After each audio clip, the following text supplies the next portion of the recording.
I'll just read the statement of public notice real quickly. This is a regular meeting of the Board of Education of Berners Township.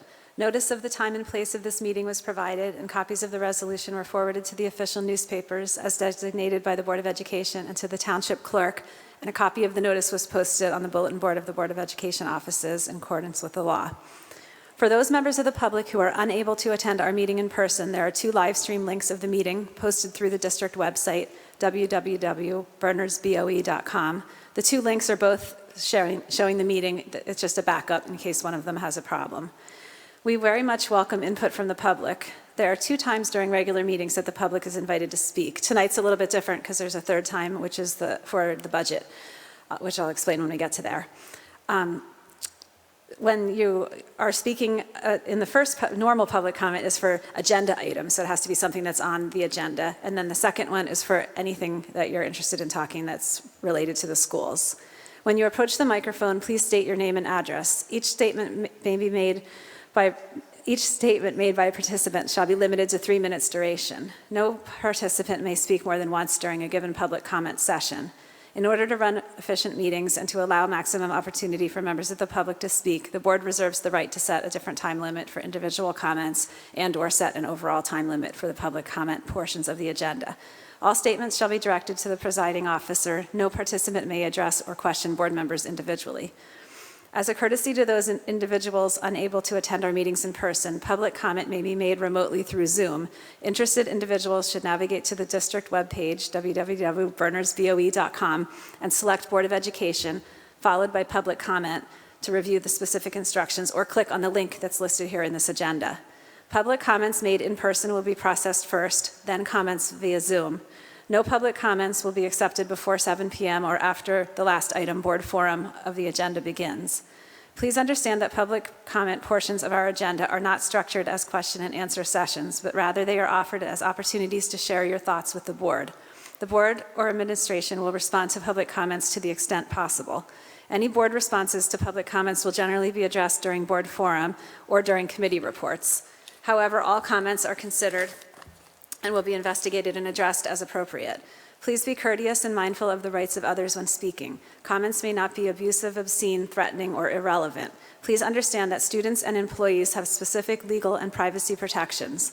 The board is not permitted to respond in public to comments about students and employees. Please also understand that the board will not be responsible for the content of comments made by members of the public. Members of the public are cautioned that they are speaking at their own risk, and any personally directed statements they make may subject them to legal liability to the affected individual. If it is necessary for the board to go into executive session at the end of the meeting, we will provide an estimated length of time for the session and whether any action is anticipated to be taken upon returning to the public session. Okay. We are now up to our student representatives. Tonight we have Gordon Lee and Enchun Lee. All right, good evening, everyone. With a few weeks left in the school year, Ridge High School is certainly feeling that annual rush of excitement that comes with the arrival of May. However, Ridge's clubs are not letting those feelings interfere with their work. Legwork for Lungs is currently raising awareness for lung cancer through their cookie dough fundraiser, with all proceeds going to the Memorial Sloan Kettering Cancer Center. Also, the forensics team has once again reaped the rewards of their hard work over the past few weekends, competing in the highly prestigious University of Kentucky Tournament of Champions, one of only 3 Grand Nationals every year. Ridge took home the champion in oral interpretation and placed a finalist in dramatic interpretation. Additionally, Ridge placed first at the Spartan Invitational Tournament for declamation and entered a finalist in the Tournament of Champions for extemporaneous speaking. These accomplishments are truly outstanding and a testament to the effort, time, and expertise of the Ridge staff and students. The World Language Department has been hard at work as well. Italian language students participated in the National Italian Exam and Annual Italian Senior Essay Contest, with the majority of students earning medals and certificates of merit. 82 Latin students took the National Latin Exam with 3 perfect scores and over 90% of students earning a medal or certificate of merit. 6 seniors have also been invited to apply for the National Latin Exam Scholarship, the most prestigious award offered to high school Latin students here in the United States. Latin students also participated in the New Jersey Junior Classical League Curtamen Quiz Bowl competition, with the Ridge Level 2 team placing second for Central New Jersey and the Ridge Upper Level team placing first. The upper level team will be competing in the Latin Quiz Bowl state championship round on May 21st. Outside of tests and competitions, world language students also learned about history and culture through activities such as experiencing the Roman tortoiseshell formation, an authentic Peruvian lunch, ASL QR codes, chalk messages in various languages, and decorating Ridge with replicas of Italian sculptures. These activities not only enhance our understanding of the material, but also provide exciting, novel ways to learn, apply, and reinforce the subject. It is thanks to the effort and creativity of the world language teachers that we are able to learn in such unique ways. Finally, the student government is hard at work anticipating the end of the year. In addition to preparing for our new representatives coming in September, we are also making last-minute preparations for our 2 proms. Additionally, we are very excited to meet with the board on May 23rd. We were very happy with the dialogue at the last meeting, and we hope to update you on our initiatives, continue that dialogue, and finally discuss our year's work. Now, I would like to hand over the floor to Chan, who will talk about student life at William Mannon Middle School. Hello, my name is Chan Lee, and I'm here representing the William Mannon Middle School Student Council. Over the past week, the Student Council has been sitting at the front of the WAMS cafeteria during lunch, talking with students and collecting information so that we can represent the voice of the whole middle school. Here are some of the exciting news that the middle schoolers at William Mannon would like for you to know about. This year, each grade will be going on a field trip. 6th graders will be going to Camp Bernie, 7th graders to Medieval Times, and 8th graders to Hershey Park. The school play, which was Aladdin this year, has finished, and it was a huge success. One of the nights of the play even sold out. Spring sports have officially started through WAM's AO, or Athletic Organization, and are off to a great start. Starting in April, we had to go back to using lockers in the gym locker room and changing for gym class. Students have had mixed emotions about having to change for class. Yeah. NJSLA testing just finished this past Friday, and we are very excited to be done with testing. Orchestra is having a big concert coming up on the 2nd of June. Masks are no longer required in the school, but there are still students who choose to wear them. And we are now eating in the cafeteria with about 1/3 of the grade at a time. There's very mixed reactions. Some of the students are loving being in the cafeteria and love that the smaller numbers make it more spacious and less loud. However, some wish all their friends could be there at the same time. Others miss the quieter, smaller setting of the classroom eating and getting to watch fun movies or do schoolwork. Overall, kids love sitting outside at the blue picnic tables to eat lunch. 7th graders have finished submitting their elective choices for 8th grade, and the 8th graders have all scheduled their classes for the upcoming high school year. And finally, the Student Principal Advisory Council has been working with the William Mannon principal, Ms. Hunock, on evaluating our current dress code and book bag carrying policy. Thank you. Thank you to both of you. It was very nice to hear from William Mannon today. I really appreciated that. Does anyone have any questions for either Gordon or Anshan? No? Well, thank you so much for coming and giving us an update on what's going on at your schools. And we look forward to meeting with the Ridge Student Government next time and getting some more feedback. And thank you for coming.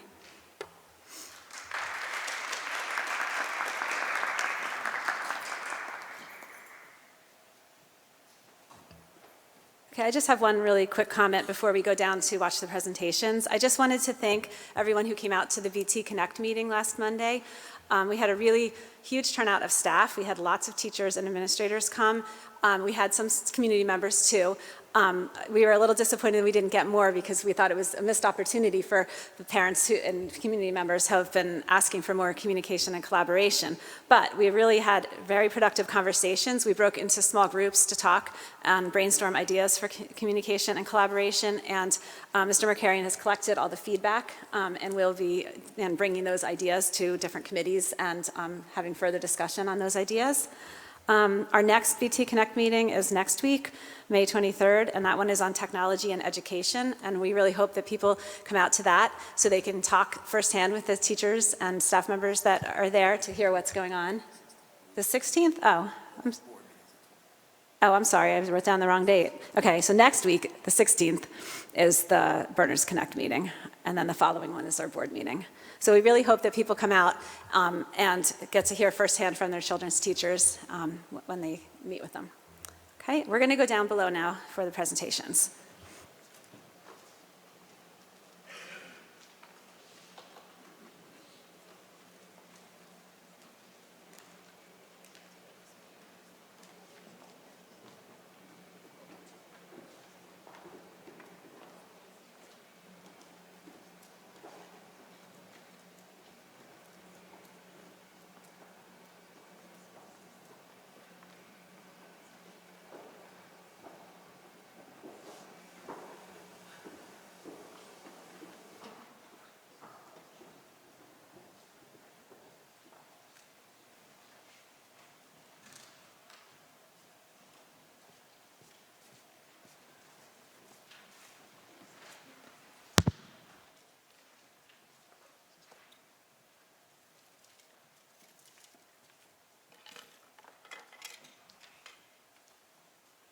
This is going to take only about an hour and a half for our presentation, so don't worry, it'll be great.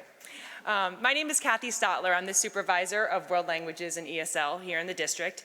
I've been the supervisor. I'm coming up on my 10-year anniversary after Memorial Day weekend. I'm pretty proud of that. I've really loved working here. And something I noticed that was missing was that we were not really doing anything specifically to sustain the profession. As a supervisor for the last 10 years, I've noticed a dramatic decline in the applicants for our positions. There's a ton of research about why. There's a lot of speculation. There's a lot of truths. There's a lot of possible solutions. But I thought it was important that we look internally to see what we can do to keep excellence in education. So I thought about my staff. I talked to some people in other districts, and I'm going to walk you through our path tonight to tell you how we got to have this lovely, gorgeous, very good-looking group of people to join us here tonight, who are also going to share part of their experience. So again, I'm Kathy Stotler, the supervisor, and I have with me tonight Krista Horvath. She is one of our Italian teachers in the department, who is also the teacher of the Tomorrow's Teachers program. It was about September 2019 that we started to really look for programs, look to other districts, see what's going on, ways that we can create a sustainable program in our school district. So we did research for about a year, and then in May of 2020, I came to the Board of Education Curriculum Committee with a proposal for the course, which was very graciously accepted. In December of 2020, though, the following year, we created the program of studies outline for the course, entered it in the program studies, and crossed our fingers that students would want to take the course. And fortunately, that happened.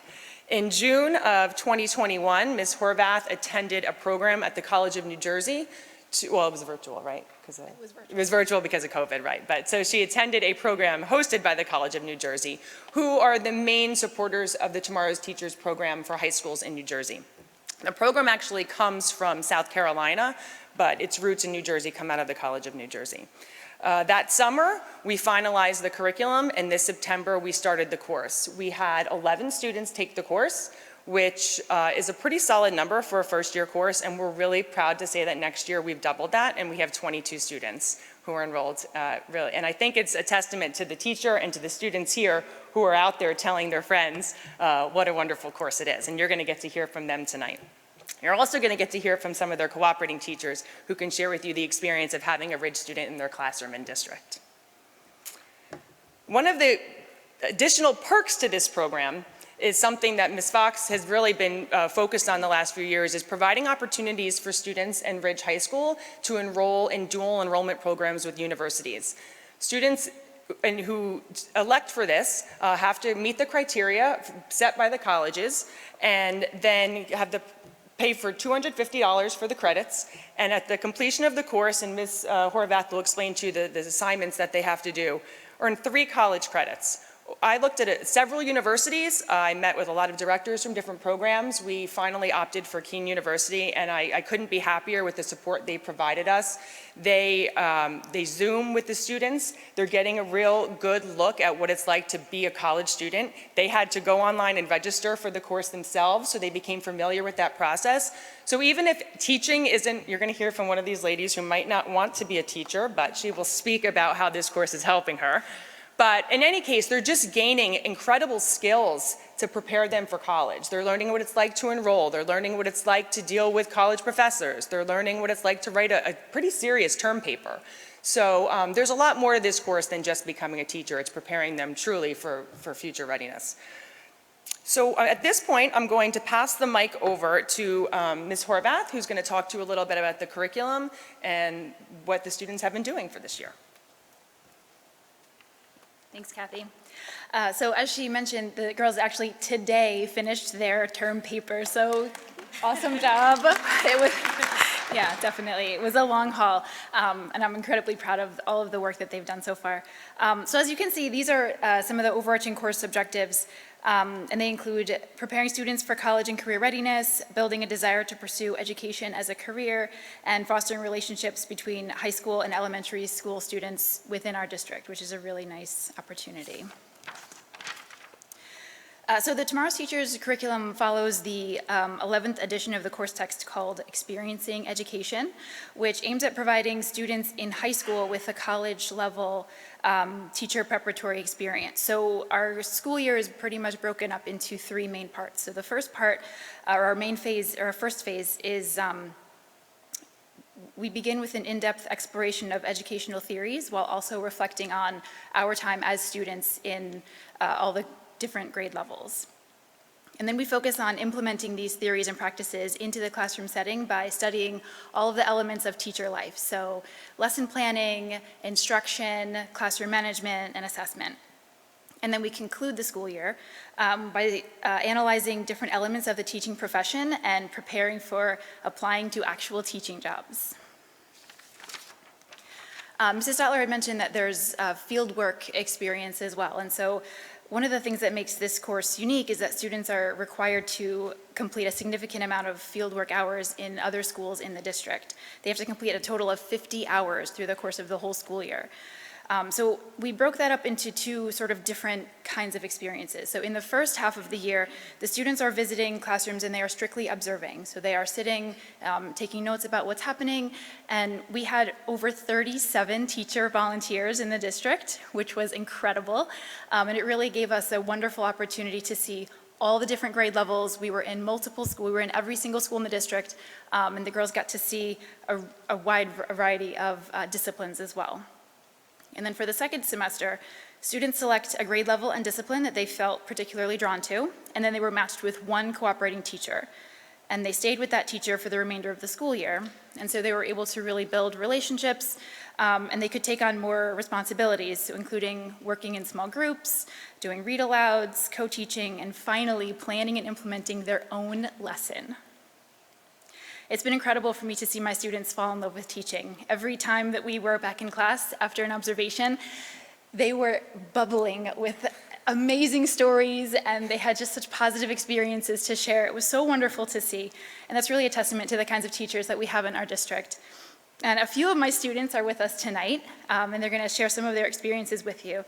So up first is Gabriella Hairston, who was placed at Cedar Hill, followed by Zia Sarkis, who was at William Annan, and finally, Sarah Babcock, who was placed at Liberty Corner. And we also have 3 of our cooperating teachers with us as well, who would like to share their experiences. So Maggie Davignon and Amanda Hughes from Cedar Hill, and Chris Swanson from William Annan.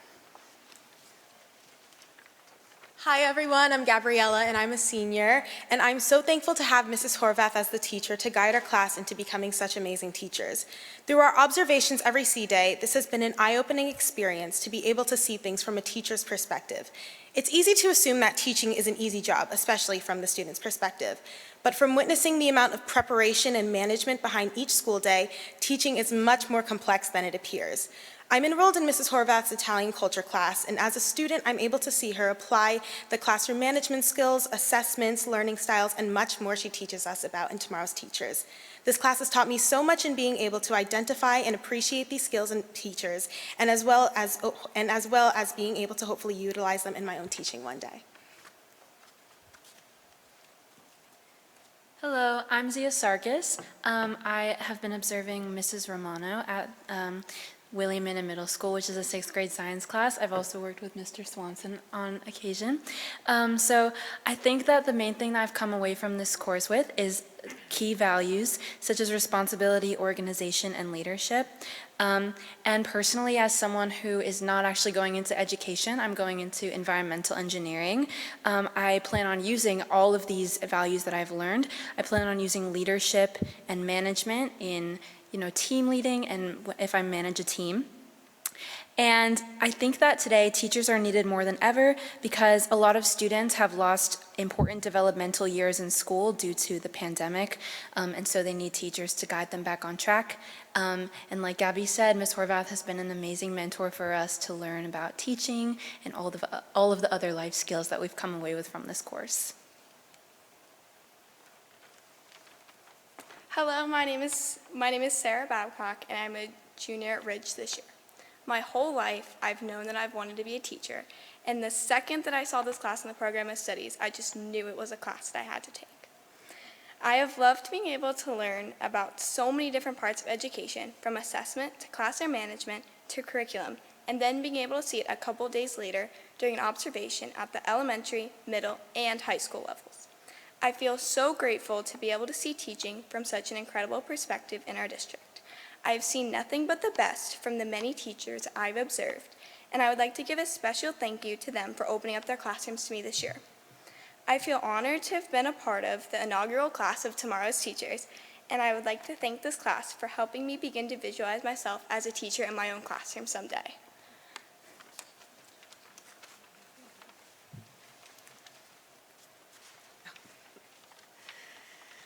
Good evening. My name is Amanda Hughes, and I am 5th grade at Cedar Hill. And I'm going to start by saying that I was one of those people that I came home from 1st grade knowing that I wanted to be a teacher. And so if this kind of class had been offered when I was in high school, I probably would have been one of the first ones to sign up. Which is why when the offer came out to host a student in my classroom, I was probably one of the first to sign up. Because I absolutely just welcome this kind of experience for our students as well as for my students. So that's more of what I wanted to focus on a little bit, is to say, well, all of these students are absolutely amazing. I want to share how much it has impacted my 5th graders. So my 5th graders started the year with having a few kids kind of rotate in. They'd be sitting in the back of the room, they'd be looking at them, they'd be watching, and eventually I'd make the high schoolers get down on the floor and play a math game or read a book with them. And really to watch my 5th graders change and smile and be so opening and welcoming to these high school kids was just awesome to see. Towards now in the 2nd semester, we have the same girl coming into our classroom every so often, whatever the rotation is. And when she walks in the door, my 5th graders light up. They smile, they cheer for her name, they yell that she's there, they're so excited. And that's what I just love to see, that relationship going from the younger students to the older students. That while I know the high school kids are learning a lot, I love watching my 5th graders learning from the high school kids. Yes, they might also be talking about prom dresses, and they might also be talking about music, but isn't that what we also want our younger students to see, and to have those positive role models in the classroom at the elementary level? So thank you so much to you guys for coming into my room, and thank you to this community for supporting a program like this.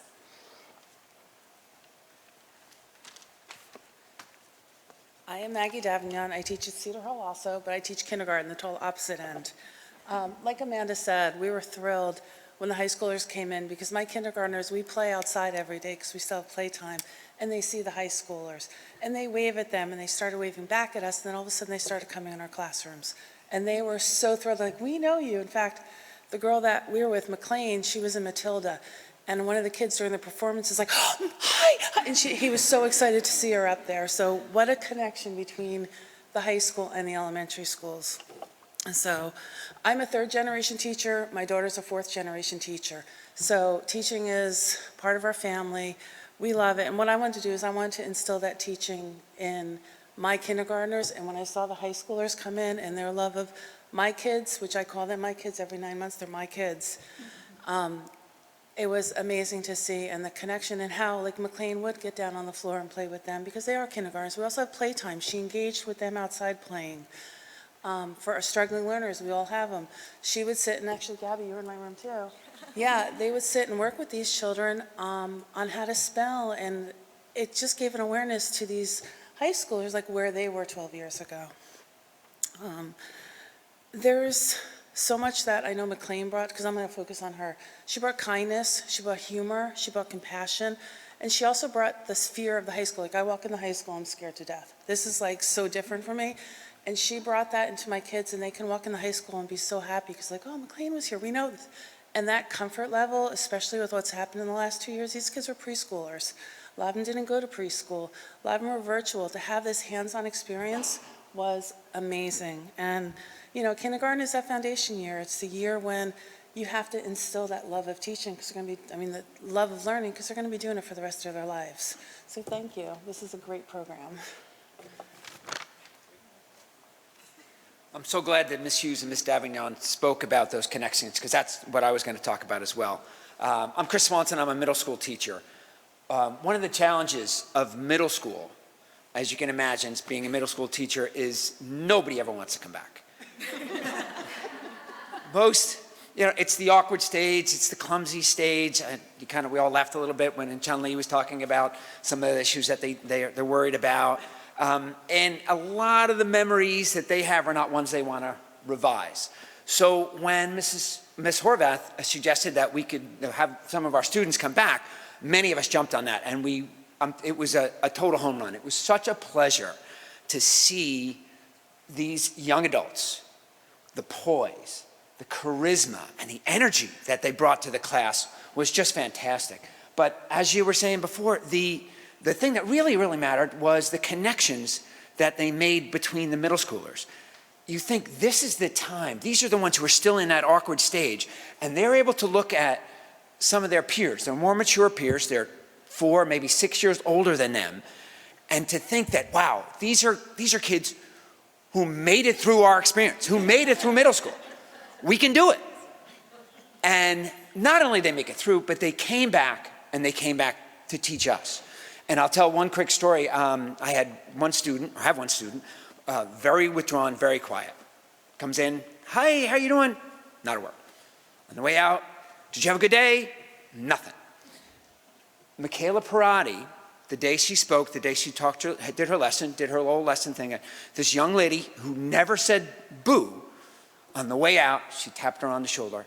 Thank you so much. Thank you so much, Ms. Parati, for coming to our class. Those are the connections, and that's like we were saying before, those connections, and for those, especially for the middle schoolers, to see that and to know that, you know what, there's some great people and there's some great places for us to go to. And I think I want to applaud Ms. Horvath and Ms. Stotler for doing this great program, and I know there's more teachers who are really interested in continuing with it. So, thank you guys. Thank you so much. I just want to say thank you for your time and attention. I know these meetings are really long, so we wanted to keep this as brief as possible, but we have so much to share, and it's really nice to have an opportunity to do that. I also really want to thank my students. Thanks, you guys, for giving this program a chance. We've had such a wonderful school year, and it is not over yet. It's definitely not over. I'm so grateful for the teachers in our district who were so willing to take on this extra responsibility. Without them, we wouldn't have been able to do what we did, so I'm really, really grateful for them. And finally, I would like to take an opportunity to thank Mrs. Stotler, Mrs. Fox, Mr. Markarian, and the Board of Education for your support and approval of this program.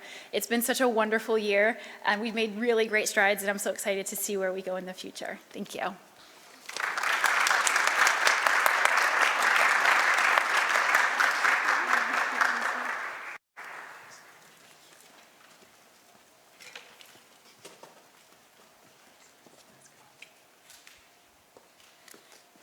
you have any questions, board members? Let me get you a mic.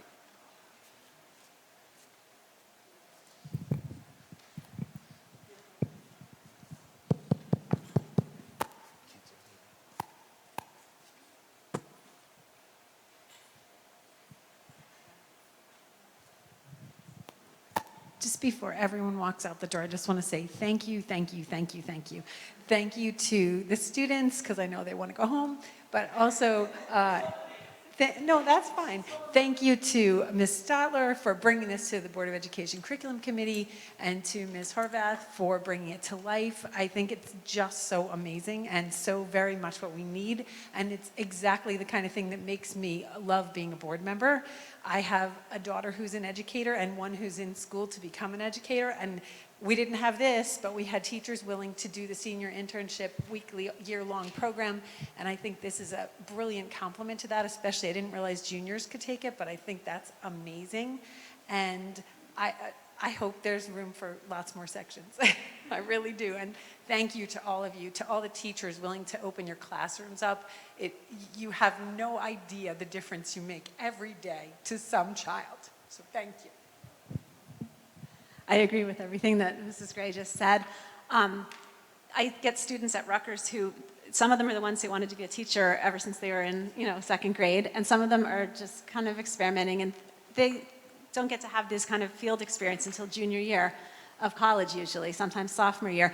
And some of them, may never try it because they didn't get the idea or try it out when they were, younger. So I think this is amazing because people that may not have decided to major in it might try this in high school and then decide that they want to do that. And it also gives them a chance to experience different grade levels. I've had students who we went and visited a middle school and they were like, oh my God, I'm not teaching that. I thought I wanted to, or vice versa. I had some students who were like, I love the middle schoolers. They're so funny. They're so amazing. And they would have never probably given that a chance until they got in there in the classroom. So I think this is really amazing program. Thank you, everyone.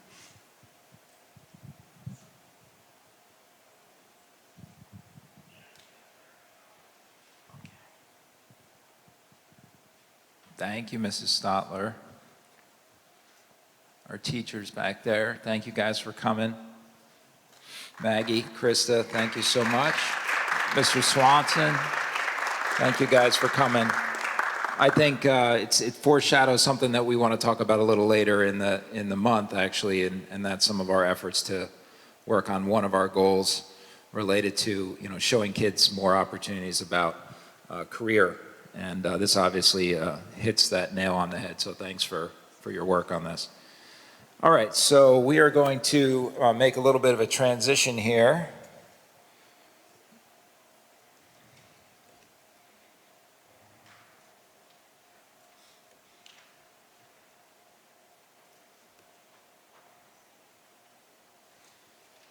Okay. And we're going to welcome our business administrator, Mr. McLaughlin. He and I will be talking about our school budget for next school year. Mr. McLaughlin. Thank you, Mr. Markarian. Good evening, everyone. Welcome to the annual public hearing on the proposed budget of the Bernards Township Board of Education for the 2022-2023 school year. As Mr. Markarian indicated, both he and I will be making this presentation this evening. I can't promise it's going to be as short as the last presentation, but we'll try. All right. So one of the things that I want to tell everyone here is that throughout the course of the presentation, and in particular when you're looking at the slides that relate to finances in particular, you will see comparatives. Those comparatives are from the budget as the Board of Education adopted it for the current year that we're in right now, which was 21-22, which they did in May of 2021. Keep that in mind, okay? So what you see here is the proposed budget for next year and the current year budget. The differences between them in terms of general operating expenses, I'm sorry, I'm working off a computer that's not mine, so I'm not quite as facile with it as I would be with my own, but you'll see that there are changes in general operating expenses of $1.35 million and a reduction in capital expenses of roughly $80,000. Total operating expense increase of 1.279. Federal funds are essentially unchanged, and debt expenses are essentially static as well, of about a $9,200 increase. All in, from the budget that was adopted for the year that we're in right now to the budget that we're proposing, it's a $1.28 million increase. I do note that there's a header mistake here, so this must be one of the earlier versions, Nick, that we had back and forth, because it's got final budget for 22-23 and 22-23. Should be 21-22. The column to the left should say, where it says final budget, should say 2021, 2022.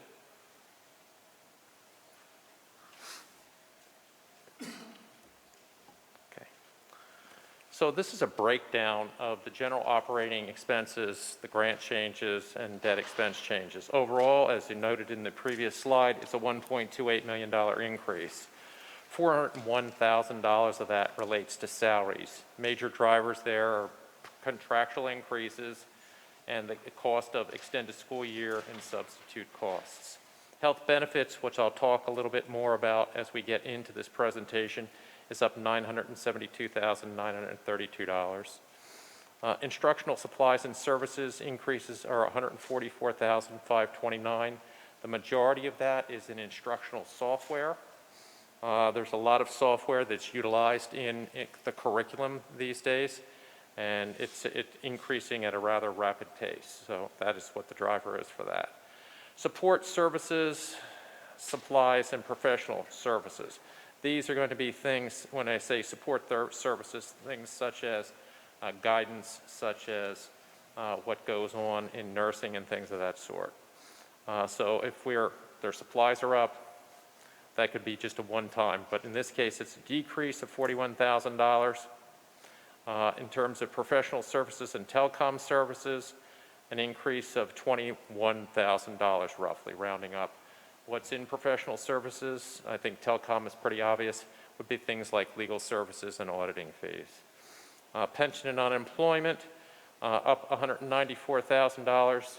The big driver there really is what the state requires us to be making as a contribution as an employer for our employees who are non-certificated. So if you think of all of the staff that are either administerial or who are instructional aides, those folks don't hold certificates that are recognized by the Department of Education because it's not required for their job or their position. And as a result, the state doesn't make those contributions towards their pension and Social Security that it does for any of the certificated staff. So any of the teaching staff, the nursing staff, the guidance staff, the administrative staff all hold a certificate.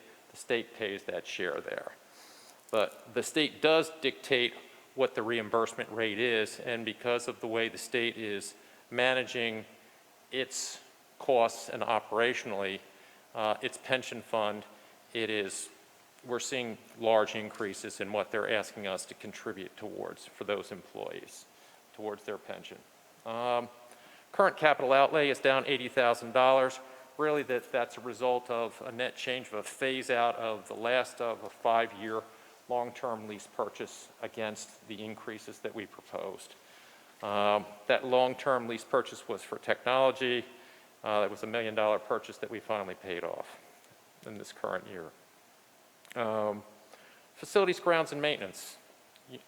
I'm going to talk about that a little bit more in another slide, and I talked about it last year, but our third-party contractor, which is a large portion of our cost there, was subject to a unionization of its staff in the last year. It happened last year.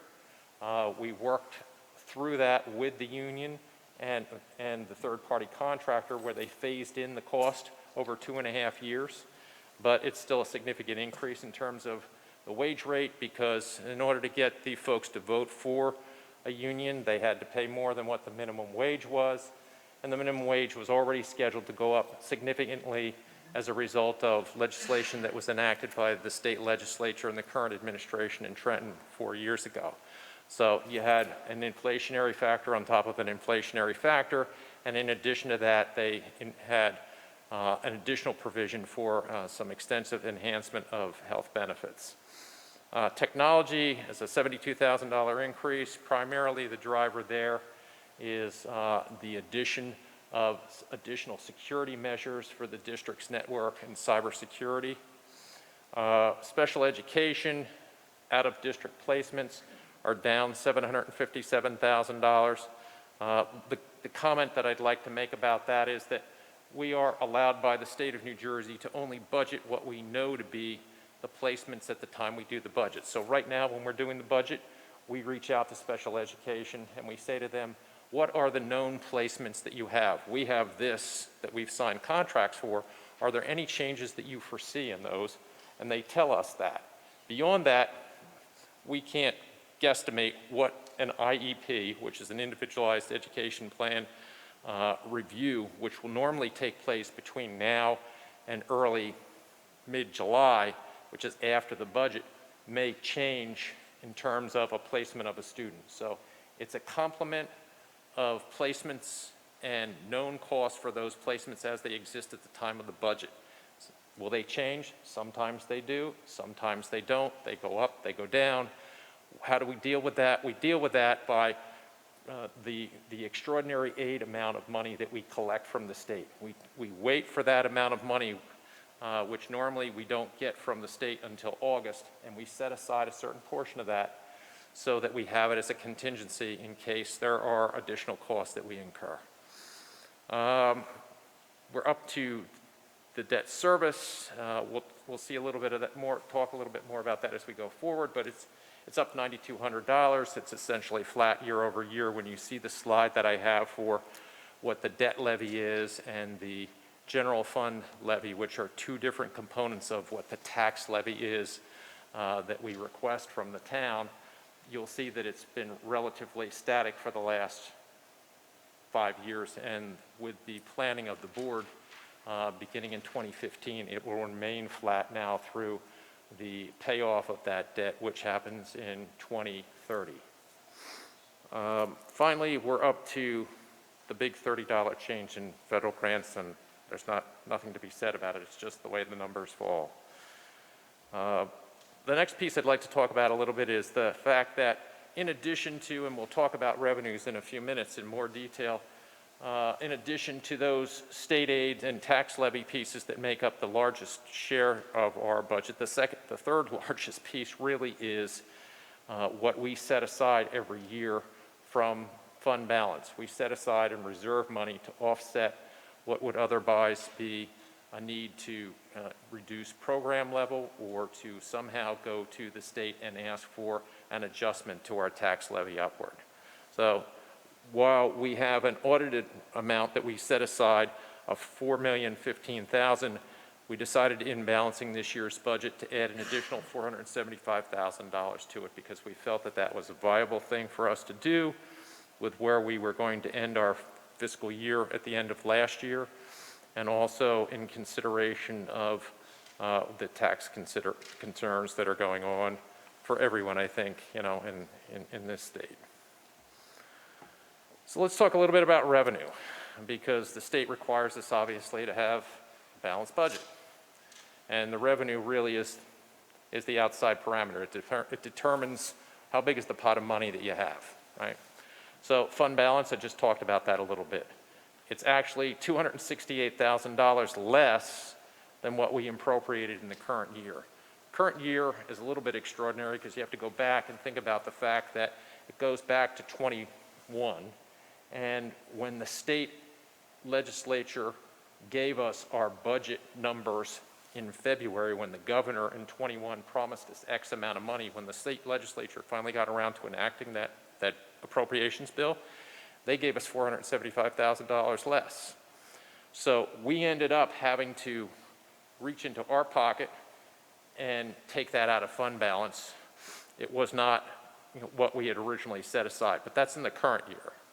So relative to the current year, we're looking at a proposed reduction in terms of the dollar amount of $268,000. Tuition and miscellaneous revenue, it's $1,000. It's just really what we expect in terms of some additional oddball kinds of revenues that we're going to collect for usage of facilities here and there. The general tax levy, we're looking at a $659,000 increase. I'll talk a little bit more about that when we get into the tax portion of the presentation. State aid is up $887,000 year over year. We weren't really expecting that. We're surprised to get it. Honestly, we're not sure how long the state will be able to sustain this. We've seen increases for a while. I did talk about this last year when I did the presentation, which is the fact that the state was the beneficiary, as we all know, of significant billions of dollars of federal funds in the last year. And they haven't, it has the effect in short-term budgeting, 2, 3, 4 years, to basically create additional room in their budget to do these types of things. In my opinion, there will be a question about whether they will be able to sustain it for 3 or 4 years.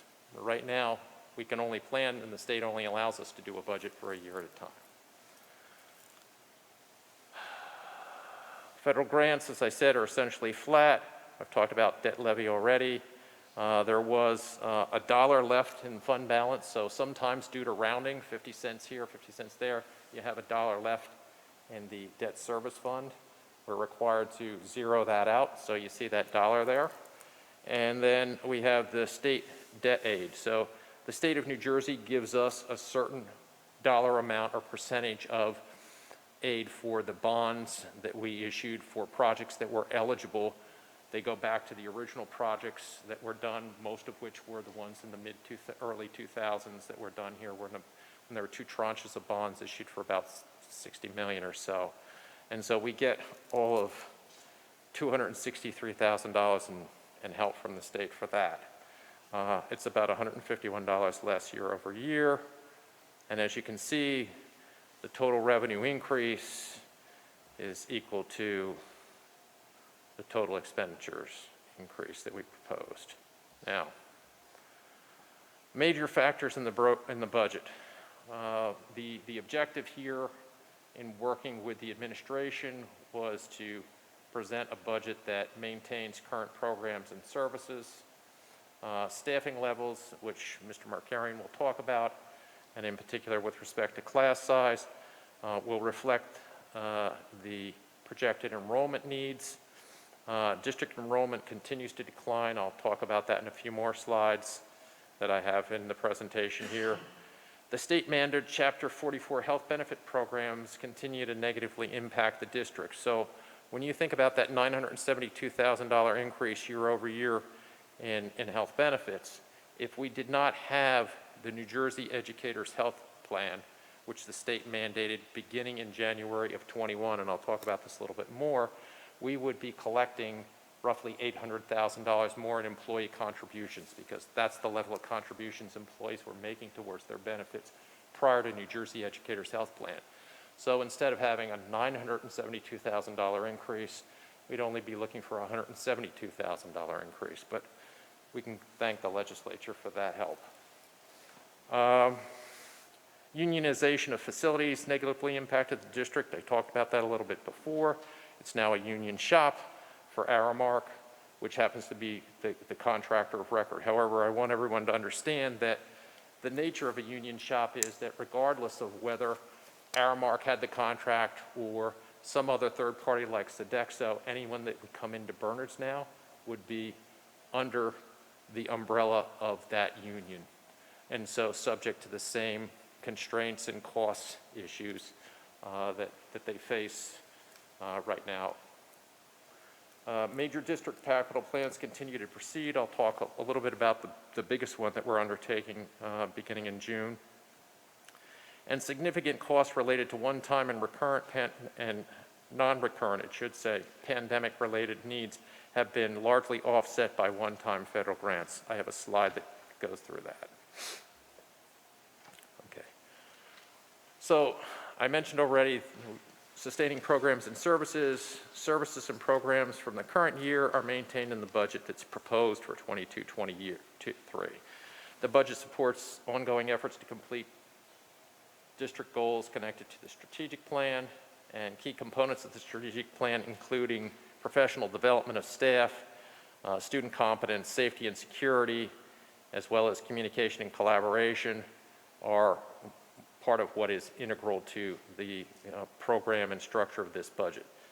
Some of the more significant activities to support those objectives include professional development for the staff, technological hardware and software resources, and infrastructure, staff such as instructional coaches and curricular materials.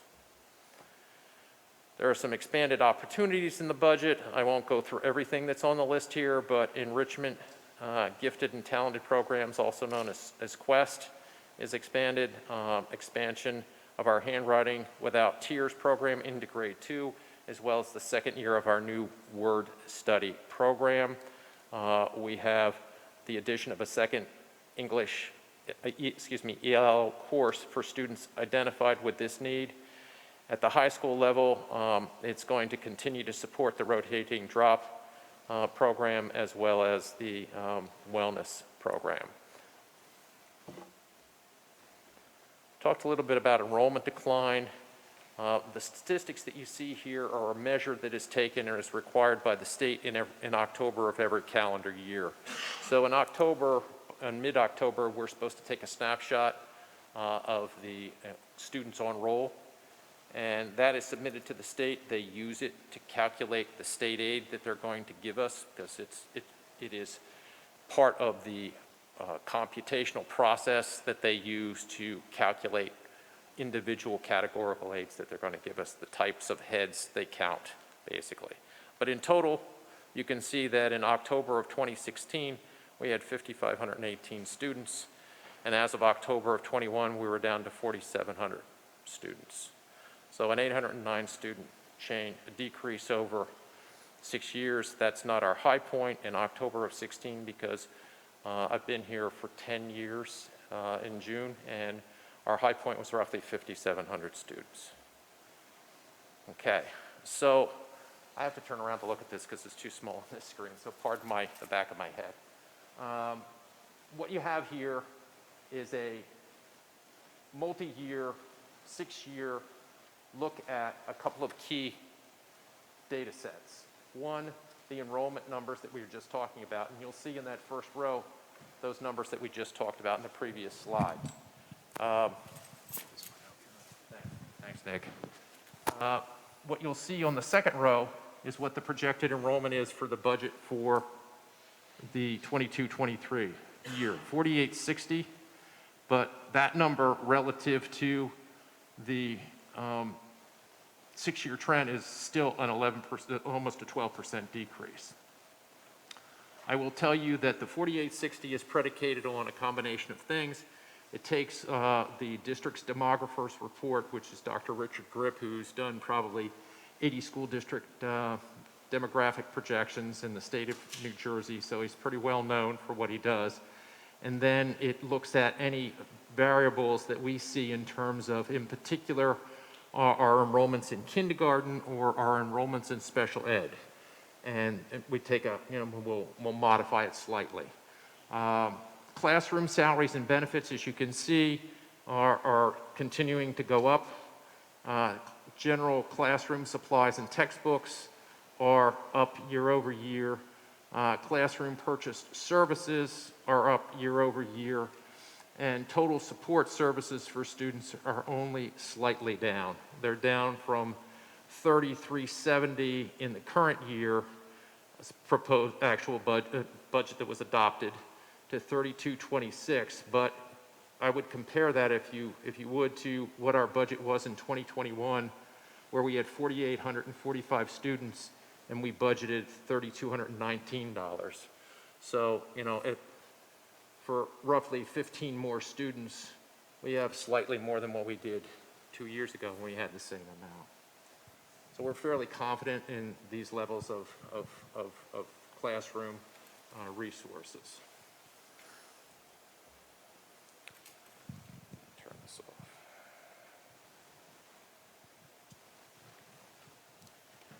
Just trying to mute it. Can't mute it.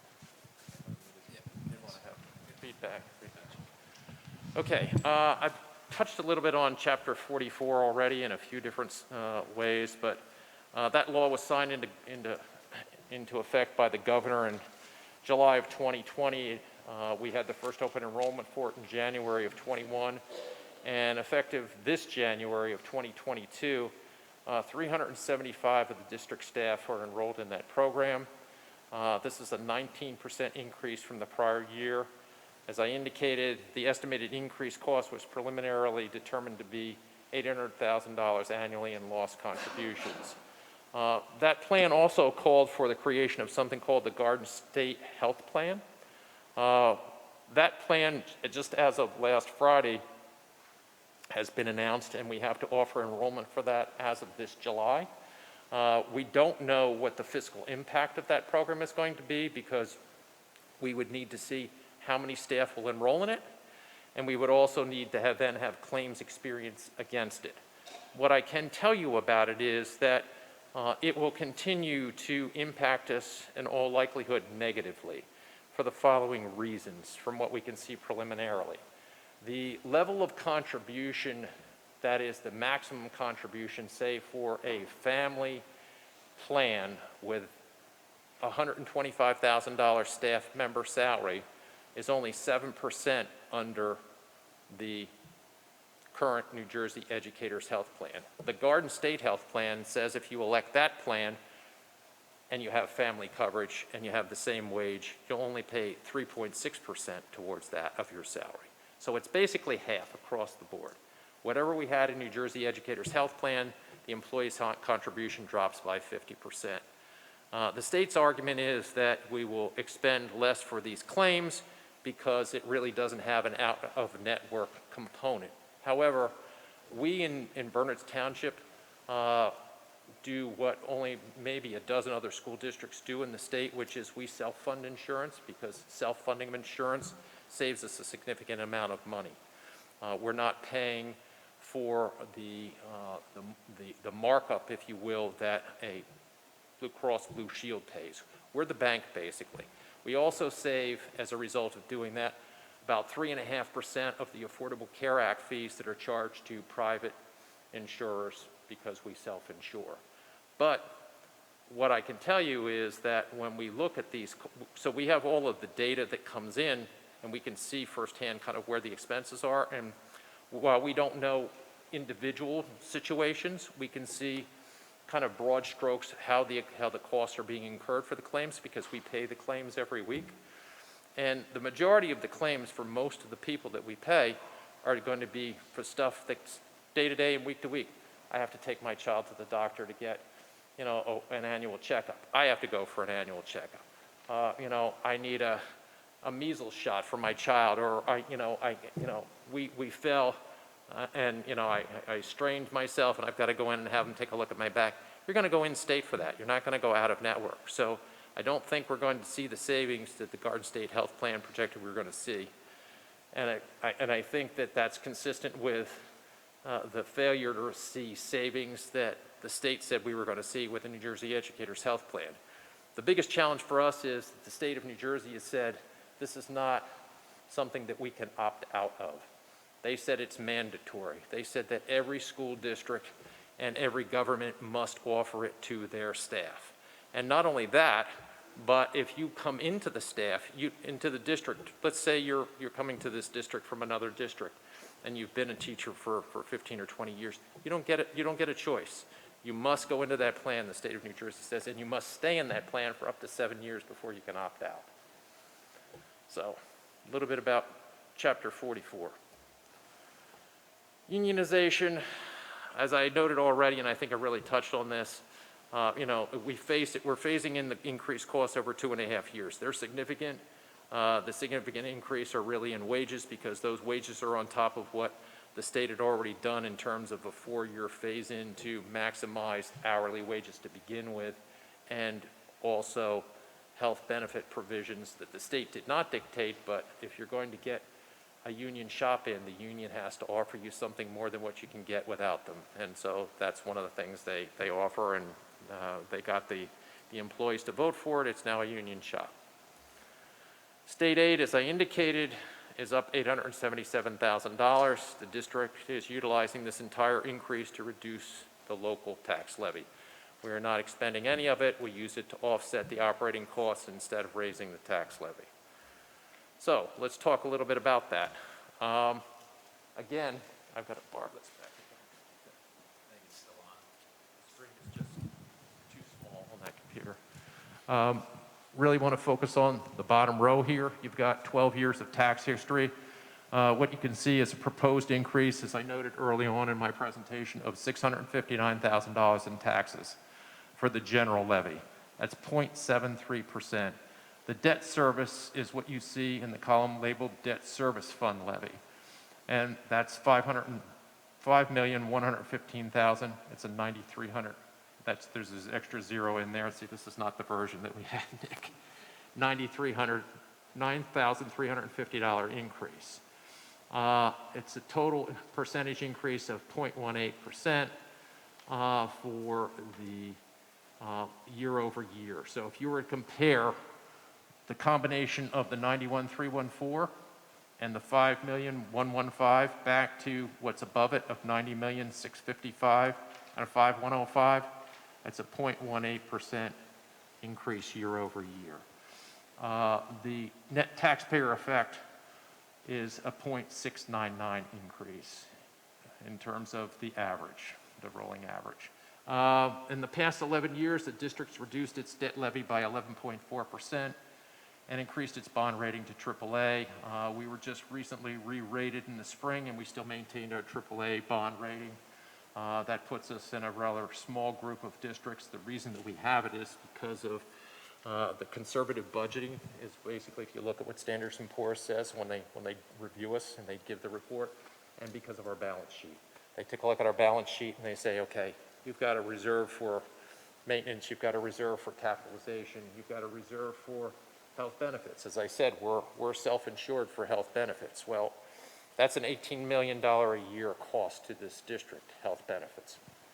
And when you do that, we as a district are on the hook for that claim. It's not the same as when if you individually were to go out and buy prospective insurance and you pay your premium, and whatever you pay in claims, whether it's more than what you pay in premiums, the insurer has to pay it. Well, we're the insurer. So you have to think of it that way. And what that means is that you could have something like an extraordinary situation where an individual employee might incur a cost of more than $350,000. You might say, geez, I've never seen a bill like that. Well, if you've ever had a family member in the hospital for a week for any kind of major surgery, then you'll realize how quickly that can happen.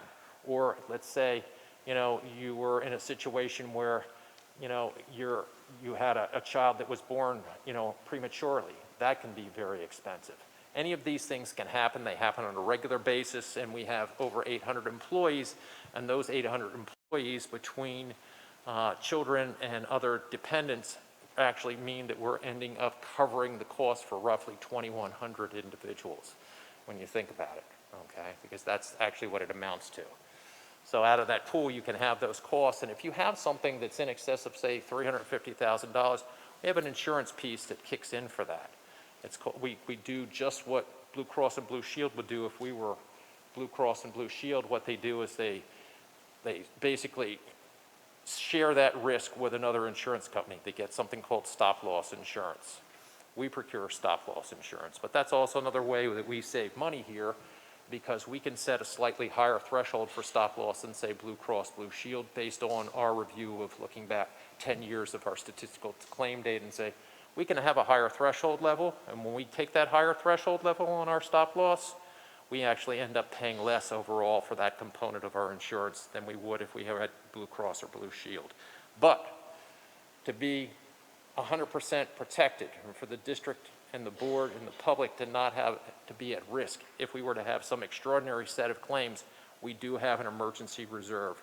That emergency reserve has roughly $900,000+ in it, and that was created in large part back, I want to say 6 years ago, when we exited from Blue Cross and Blue Shield.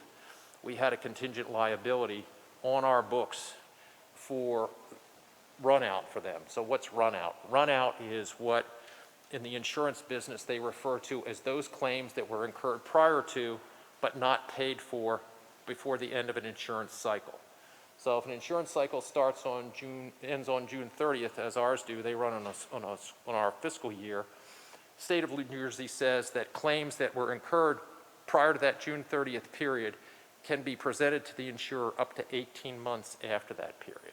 So that's your run out. So we had that with Blue Cross Blue Shield because we had a hybrid type of insurance with them. They presented a claim to us for that run out cost within 30 days of the close of that insurance period when we told them we were no longer going to continue on with them as a prospective or a hybrid insurer. We were going to become self-insured.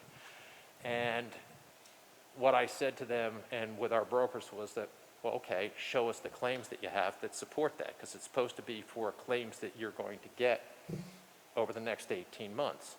That process went on for roughly 2 years, at which point we settled with them, but we reclaimed, clawed back, if you will, from what they were originally claiming from us, $675,000 of the $900 that's in our current reserve. And so we had the opportunity with some other good fiscal year operational results to get it up to that point where we said to the board, we're comfortable with taking on self-insurance because unlike other districts that take it on, we now have a reserve there if we have extraordinary claims that are above and beyond what our insurance will cover, basically, in terms of these stop-loss claims. Okay, let's talk a little bit about federal funds. Down at the bottom, you're going to see 3 buckets of money that we got from the federal government late last year. These funds are primarily available to us through the 24-25 school year. So we have a bit of time to spend them yet. That's the outside limit. We could spend it all tomorrow if we wanted to, but we have until then to spend it. Up at the top are the things that we have either purchased or have proposed in our grant budgets to purchase at this point in time. So there have been some questions, I know, since I did this presentation last time. Which of these things have we purchased and which of these are in the works and which of these have we not purchased? So air purifiers, they're in every classroom around the district, $390,000, that's been done. HVAC upgrades, roughly $172,000 of that is for upgrades to an antiquated building management software. So the HVAC systems in buildings like this are operated through complex software that remote engineers can monitor 24/7 for us. And they can set back the system, they can change it, they can shut down a particular RTU, they can do a myriad of things with those. The software that we had in there was over 35 years old. And so we have spent or initiated, and they're in the process of completing probably by, I would say, late May or June. They've been working on it for 6 months in every building, the upgrade of those software systems. The remainder of that is money for about 8 classrooms in this building that don't have the Airedale units that you see in all the other classrooms. Okay. Then you have the technology for virtual learning. None of that's been spent. Outdoor seating, none of that's been spent. Pretty much everything else on the list has not been expended yet. Okay.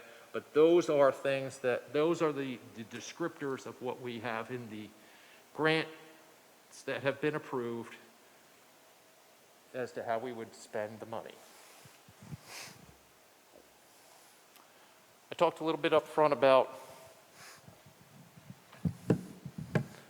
ongoing capital projects. One of the things I wanted to talk about was the fact that we have a capital reserve. It's something that the district really took to heart probably beginning in 2013, and there are multiple benefits to that. One is that while we've done in the tens of millions of dollars of capital projects over the last 10 years, we have not gone to the taxpayer to say, we need a bond referendum to do that, and we want to increase the taxes. We didn't have to do it because we set up a capital reserve. And so think of it this way. You could say, I want to remodel my kitchen in my house, and I'm going to go to the bank, and I'm going to take I don't know, what's a Basking Ridge kitchen cost these days? $80,000, depending on what you put in it, or $40,000? I don't know. Somewhere, I mean, I don't know. I'm getting the thumbs up, maybe more. I'm out of date. Okay. But it's a lot of money. You could go in and you could get a loan, and you could take a 10-year note, and you could pay interest on it, and it would cost you way more than the principal that you're going to pay to your contractor to do it, right? Or you could save money every time you had the opportunity in a few years leading up to it so that you could basically pay as you go. And that's basically how you have to think of a capital reserve. It's the ability to pay as you go and set aside so that you're managing your debt. Now, other school districts do it slightly differently. They say, you know what? We can only raise our tax levy, the general levy, by 2% a year. In this case, we're not doing that this year.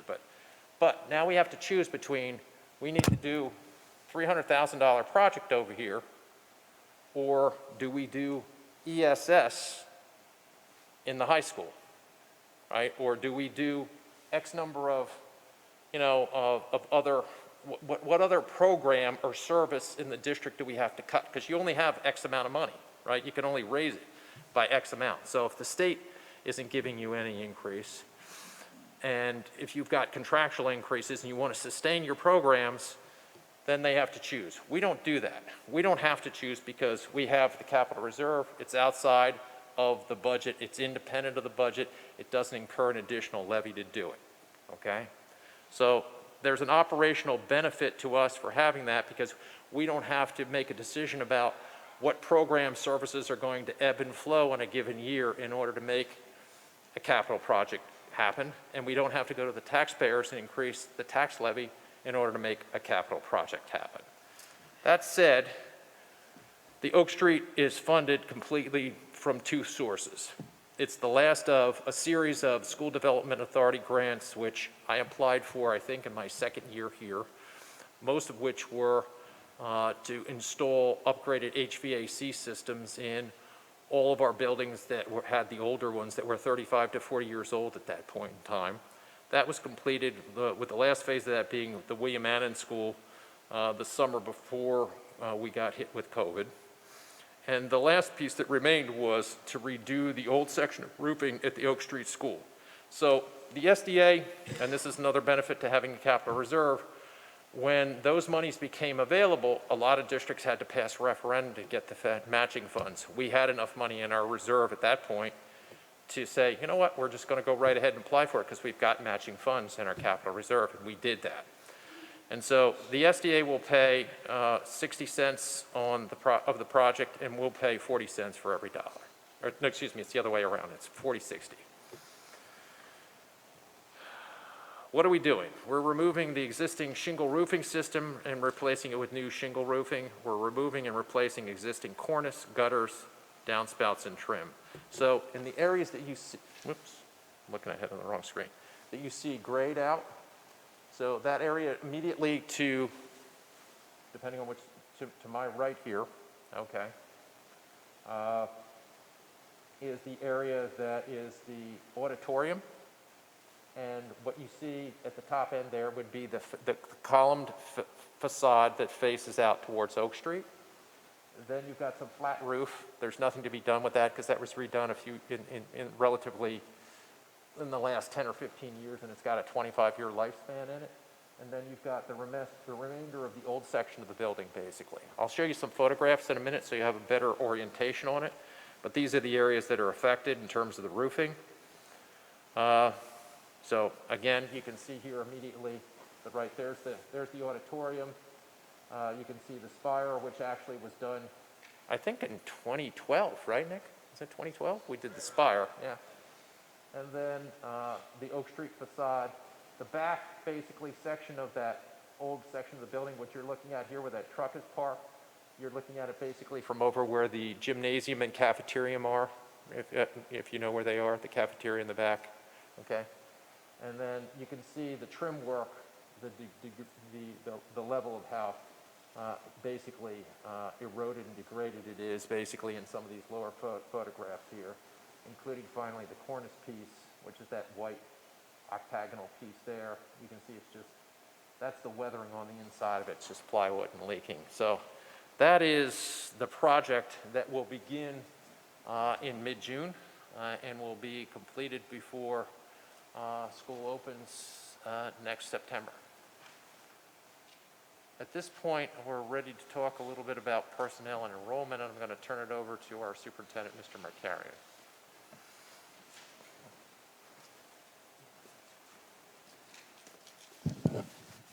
Okay, thanks, Rod. So, obviously, when you are taking a look at our budget, since we are a service provider, a lot of the service that we provide is directly related to people, and so the biggest portion of our budget is about personnel. And the way that we think about personnel is to have the staff in place to meet the needs of our students, which is driven in large part by what courses and programs the students need through their IEPs if they're in special services, or through their regular scheduling process, and obviously the total number of students that we have. So we have seen over the course of the last several years, as Mr. McLaughlin noted, a downward trend in enrollment. So we'll be talking about that as we move our way through this. Class size is obviously a factor as well. When we're thinking about our students, we do have a guideline with respect to class size that we refer to for the K1 and 2 students, where we try to keep the general classes less than or equal to 22 students per class. And at the grade 3 to 5 level, we try to manage at 25 or less students in our regular education classes at the elementary schools. Now, other areas, when we think about the middle school and the high school and the way their schedules work, classes will typically range somewhere between 15 to 30 students. Now, we would look at 15 as somewhat on the low side, and we would look at 30 as something that we would probably want to avoid, getting classes that approach 30. But that range is somewhat typical when you look at our classrooms across the spectrum. There are some unique issues that contribute to class size, which also contribute to the need for staffing and personnel. Some of those things are related to simple things like scheduling or IEPs, specific things called for in IEPs. Sometimes it is related to safety and capacity limitations in a particular facility or for a particular lab setting. And of course, sometimes class size can be related to retaining a program or starting a new program. Some examples of this, in scheduling you have something that's called a singleton class, and that can be challenging because you're trying to provide a particular course that students want, but you also need to provide to them other classes. And in making up a student schedule, you can run into conflicts where it may not be possible for a student to get a particular singleton, and that can cause you to need to open up another section. So you might have a situation where you need another section to get student schedules to work as you're balancing out all the individual classes they may want. So singletons can drive that. Level changes that students make after schedules are done can impact class sizes, or drops in the beginning part of the school year can also affect class sizes. Some other unique scenarios with classes where you might see classes that are a little bit smaller might be in the arts, dance, or theater, because you're trying to sustain a program, but also because of the facility itself and how many students can safely occupy a dance class, for example. Our AP classes, sometimes those classes can be a little bit smaller, and sometimes what we'll do to manage that is have a teacher have 2 different course titles running at the same time in their class, so that we can offer those things to the students without eliminating a program. The same thing can be true with world languages.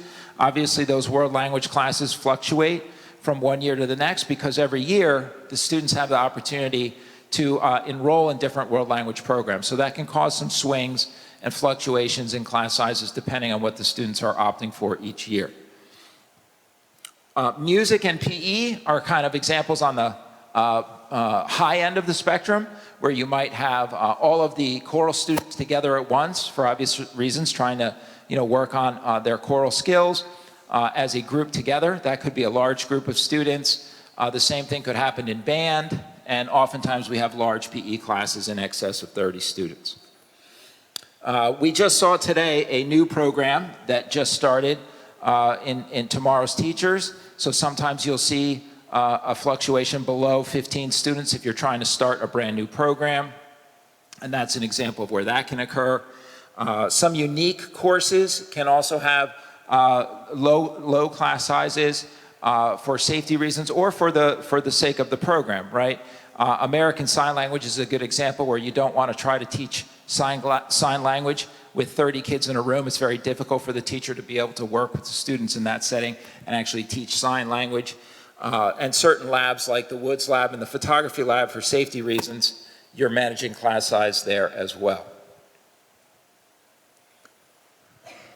So taking a look at current school year class size data is something that we do around the time that we're making the budget and around the time that we're working on scheduling for the following school year, because it helps us as a guide in terms of where we may see adjustments in staff.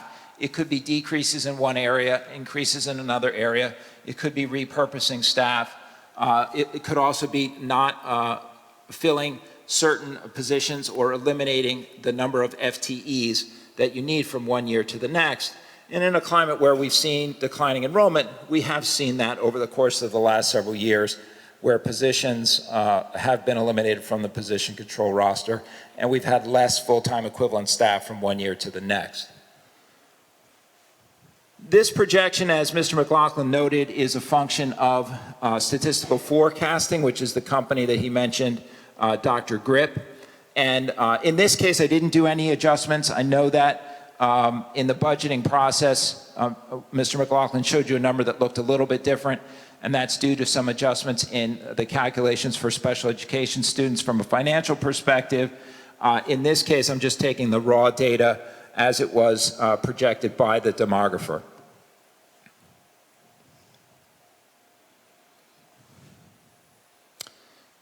Okay, so when we take a look at the class sections for the elementary schools, we take a look at each of the general education levels, kindergarten through 5th grade at all of the schools, and we take a look at how many sections and the total number of students per grade level, and simply do a little bit of division to come up with the average class size per grade level.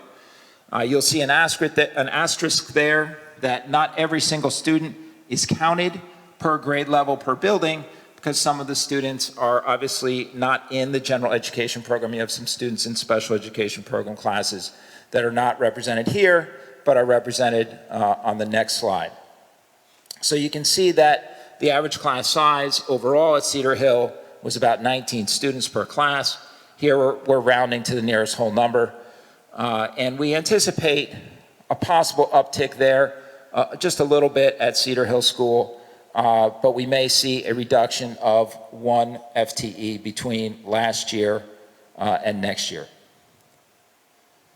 These are the Cedar Hill School special education numbers, the resource room program, the ICR-ICS program, the LLD program, and the K-5 behavioral disabilities program, as well as CBAP, which we'll take a look at Mount Prospect School. It's important to note here the asterisk refers to the fact that some students are counted more than once because they may be involved in more than one program. They may receive some of their courses in the resource room program and other in the ICR or ICS program, depending on the specific needs of their IEP, so students can be represented more than one time in each of these programs. This is the Liberty Corner, general classes, kindergarten through 5th grade. Average class size this year of about 19, anticipating about the same thing next year. But we also anticipate going down by a couple of staff persons at Liberty Corner. Here are the Liberty Corner Special Education Program numbers.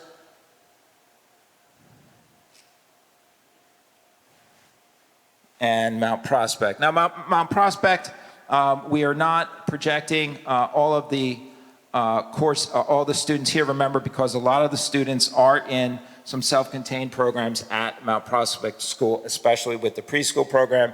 So just remember that they're not reflected in these counts. At Mount Prospect, we anticipate a need for one additional staff member, going from 21 sections this year to 22 next year, with class size going from 22 on average this year to, we're anticipating 20 for next year. Now, one of the things that we are seeing is the fact that we are coming off of this pandemic still, and we think that is contributing to some of the differences between actual students enrolled and projected students, as we have seen from Dr. Gripp's report. So I wanted to just point out that where you see the kindergarten number here, that projection is coming from that demographer's report.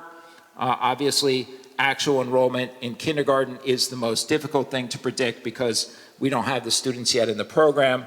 Once they get into our school system, they're pretty steady throughout, with some fluctuation. You know, we have oddities that happen every year with certain schools getting certain number of students in a particular grade, and there's no real good explanation for it. It just falls that way sometimes. So again, this is Mount Prospect, so we have a lot of our preschool students at Mount Prospect. We have our students in the full-day program, depending on their IEPs, and we have students in half-day preschool as well, along with all of the K-5 CBAP programs being housed at Mount Prospect. And of course, there are students there that also have ICS, ICR, and resource room programs.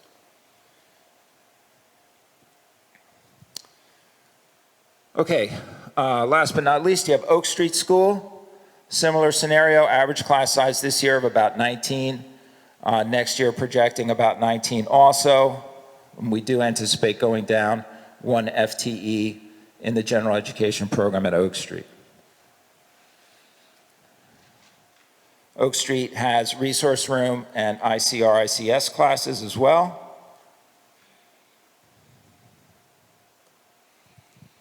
And we want to take a look at the middle school and the high school. So for the middle school and the high school, these are current year class sizes, and we broke it down into two areas. One are the core content areas on the left side of the chart, and on the right side you see the elective areas and the average class sizes in some of the elective classes. We do have elective classes in social studies, science, art, music, dance, theater, and tech ed at William Annan. Not every student is represented in all of these tables, depending on their actual course schedules.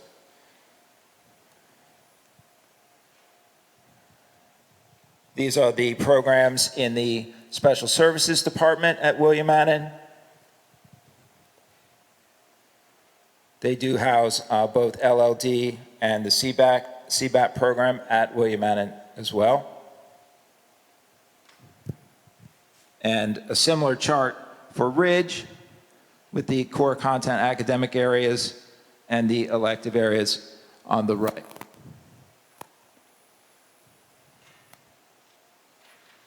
And these are the average class sizes. Obviously, in practice, there's a wider range in each section per period possibly, but these give you a sense overall. As I mentioned, you might see larger class sizes in music, dance, and theater. If that is making you wonder, well, you could have a low class size in dance, but you could have a really high class size in something like a chorus class. So that's going to cause those those numbers to go up in average.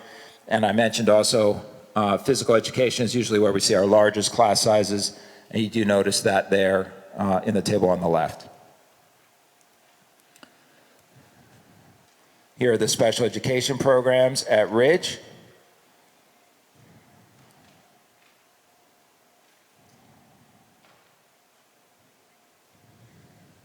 And what we anticipate overall is probably a change of 8 full-time equivalents.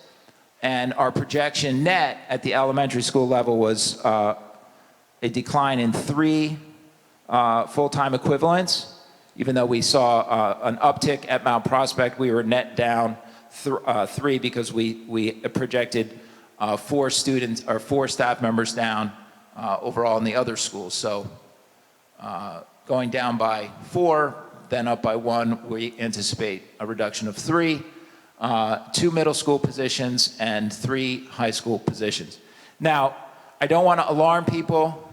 I think that we have been judicious over the course of the last several years that I've been superintendent in trying to make our estimates at budget time for the realities of how we think school will open in September in terms of the staff that we'll need to run our programs at appropriate levels of staffing. But we also know that sometimes things change between May and September. And the board has been supportive, and we have budgeted in a way that where we need to, if it happens that we get a strange uptick or an unanticipated uptick in registrations, for example, students moving in. And certainly we recognize that with some of the construction projects that have happened, that have started to happen over the last couple years, there are some fairly large facilities being constructed. Even though they're mostly 1 and 2 bedroom units, we wouldn't be surprised to see a little bit of move-ins from some of those units being built. We're in a position where we can make adjustments going forward into the summer if we need to. In the same manner that Mr. McLaughlin described, we have ways to respond to any changes in special education placements for out-of-district placements and tuition contracts. We plan for the possibility of adjustments in staffing as well, and it could go up or down. Additional personnel considerations. So in April, we did approve a contract that added 1 licensed clinical social worker to the district staff from the third-party provider of Effective School Solutions that will be placed at the middle school to start the Effective School Solutions program at Annan. So that was already done, and that does add an extra employee, although not a direct employee of the board, coming through another contract service provider. It will represent somebody that is at the middle school every day serving our students, so I noted that here. These next 2 positions have not officially been hired. They are under consideration going forward into the next few months. We are considering a technology specialist to assist the IT department in security as well as integration of softwares. And lastly is the position of a professional development person, an instructional coach. Those of you that have attended some of our board meetings in the past may remember a presentation that Mr. Syed did with the instructional coaches that we have working in the district now. They really provide a valuable service in helping to meet the needs of our staff in terms of providing them some more personal professional development in the classroom. And we are considering looking at adding a 3rd position. Right now we have 2 full-time folks doing instructional coaching, and the thought is to consider whether or not we may want to have 1 person dedicated to each grade band, 1 for elementary, 1 for middle, and 1 for high school. So a 3rd person would allow us to do that. So that is the 2nd position under consideration that has not yet been budgeted for directly and hired, but we are considering those other 2 positions. And that is it. Any questions from board members for Rod or I? Just one. When I was looking at the class sizes, it was a little striking that in PE for the high school, the class size is about 40, but in William Annan, it's 25. So I would have kind of expected that to be roughly the same. Could you give me a little more information on that? Sure. Sure, I could just use this. So it's a good observation, and you know, one of the things that we've seen over the course of the last year or so is some adjustments to the Option 2 program, and by virtue of those adjustments, we have seen more students in the PE classes. So that could be something to consider going forward. That is a high number.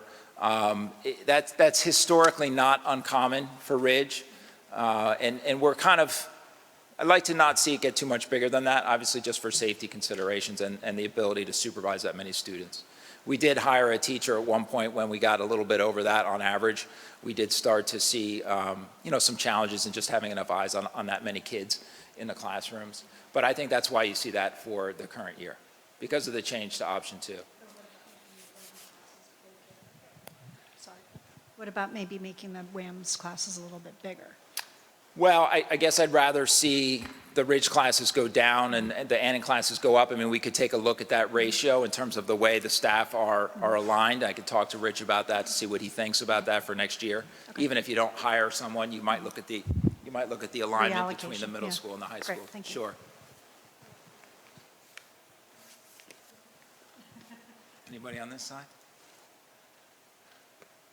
Okay, well, there is a separate opportunity for public comment specifically on the budget, so I think we'll head back up there for the board and get to the next step. Thank you, Mr. McLaughlin. Thank you. I just wanted to, if I could just say. Yeah, sure. And just an apology for the clerical errors in here. I will fix those before we post this to the website. Thanks. Get this back up there.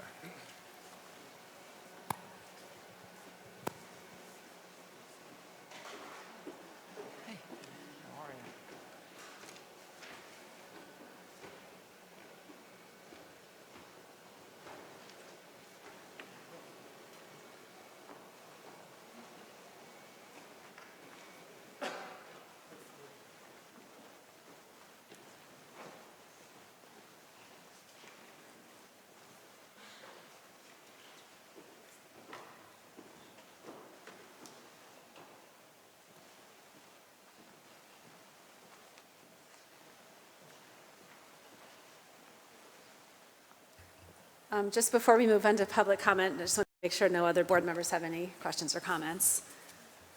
Mrs. McCune, we can't really hear over here. You can't hear? It's very echoey. Can you guys out there hear me okay? It's okay out there. I don't think these are on.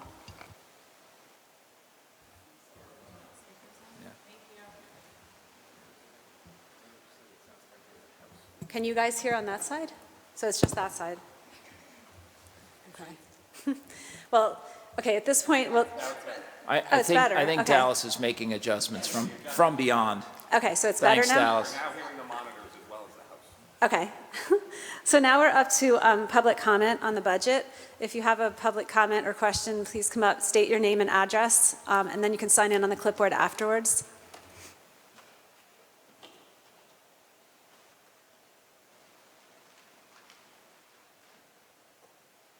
Nobody wants to come up for the budget? Oh, here comes someone.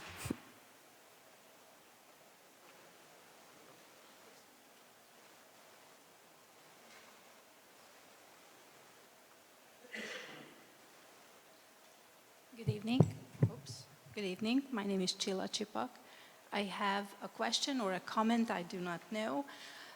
So practically you propose to have $1.2 million increase, but if we are going to have 8 teachers less teaching, then just a quick calculation about the salaries, what are shown here, is going to add up to $500,000. So the actual increase is 1.2 plus that $500,000 that we are going to pay for that 8 teachers, plus the health insurance coverage for them. So it's a little bit misleading, saying that the increase is going to be only $1.2 million.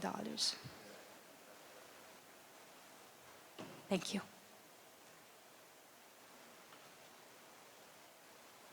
Is there anyone else with comments or questions on the budget? Oh, he's coming down.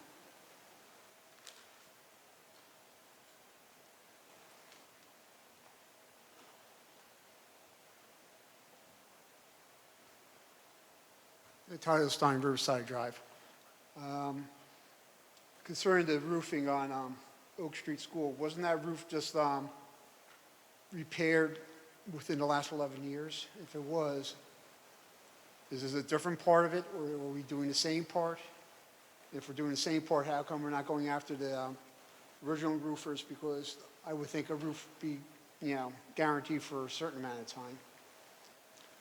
The other thing is, you're kind enough to tell everybody the teacher salaries, but you're missing some stuff, like the salaries of all the superintendents and all administrative people that we pay for, including any type of insurance policies or cars or anything else we pay for that. Thank you.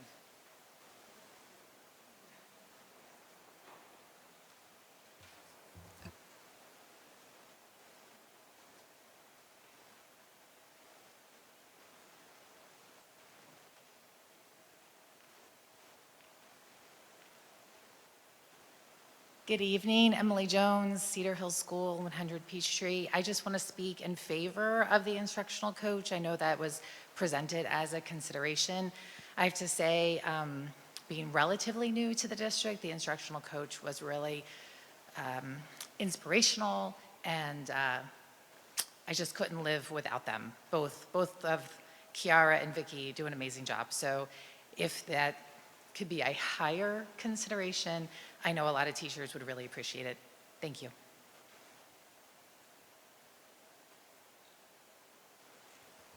Is there anyone else here in person for public comment on the budget? Okay, I think we have someone in Zoom. Ms. Fox?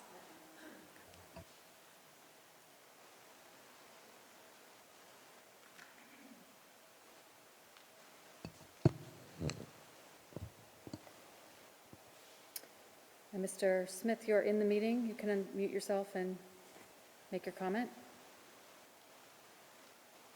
This is Cody Smith. Are you talking to me? Yes, I am. You're in the meeting. Okay, I'm sorry about that. That's okay. Trying to go back and forth between the YouTube and the Zoom's complicated. Yeah. Yeah, so Cody Smith, 36 Royal Oak Drive. Sorry I'm not able to be there in person, but I'm out of town on a couple of commitments that I had.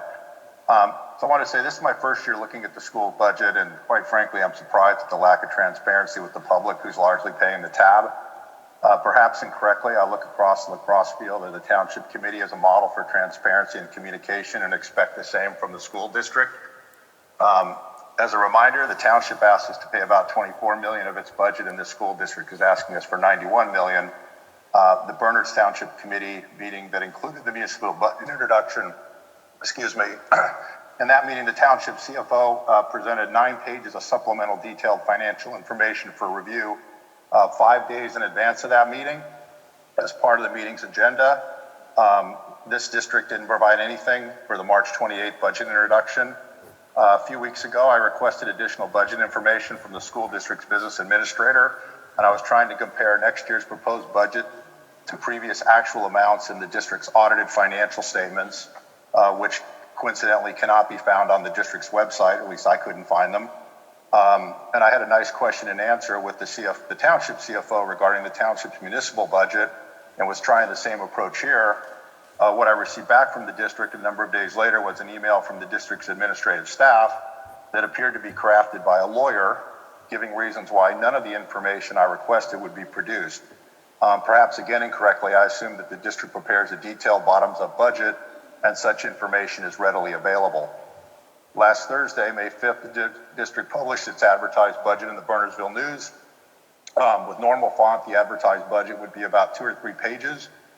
I believe the only information available, aside from tonight's presentation, that was the only thing available since Mr. McLaughlin's March 28th presentation.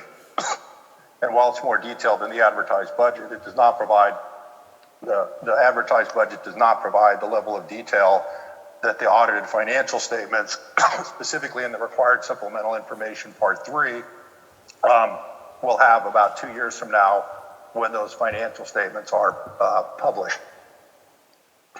Um, So a couple of questions. The undistributed expenses, improvement of instruction services of $2,095,146 is increasing by more than $500,000 from the last few years. Again, that's in the advertised budget, which I don't think was discussed tonight. Can you tell us why? And the undistributed expenditures instruction of $1,954,000 is a decrease from last year of from $2,659,000. But it's an increase over the 2021 amount of $1,823,000. Maybe you can discuss that. And lastly, I'd like to talk about what your comments would be on the outlook of where we're headed, meaning that the presentations are budget to budget, as Mr. McLaughlin covered, rather than budget to actual for the prior years. And for the most part, I don't think we've had significant variances, although when you look at the audited financial statements, excuse me, there are about 19 million of benefits that the state of New Jersey is paying that are then pushed in and imputed in the various line items in those financial statements, so comparison is difficult. But considering that the stated inflation is 7 or 8%, but many believe it's actually higher and the cost of everything is going up, the free money the district has received from the federal government's money printing press that's causing this inflation is running out, and we just covered that future state aid is uncertain. There may be, at least there was at the end of 21 from the audited financials, 8 or 9 million in capital reserves, but it doesn't appear that we funded those this year or last year. Excuse me, Mr. Smith, I'm not sure if you can hear me, but your 3 minutes is up, so please try to finish up. Okay. Thank you. And then we went through the student enrollment. So for the board members or Mr. McLaughlin, what I'd like to understand is what we're considering or giving to the developing financial crisis, and what actions you're looking to implement in this current budget and in the future budgets in order to not exceed the 2% cap on our taxes in fiscal 24 and beyond. Thank you. There's nobody else waiting in Zoom? No, that's it. Okay. So at this point, I'll close public comment on the budget. Do you want to? Or not?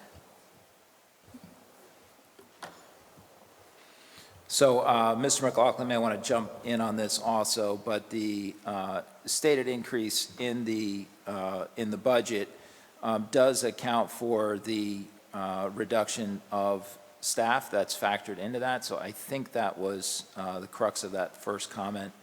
Rod, I'll let you jump in. I just wanted to be clear on that. I think the confusion was there was thinking that those were 8 positions. It sounded like the person asking the question thought we were adding those 8 positions and that cost needed to be added to the $401,000.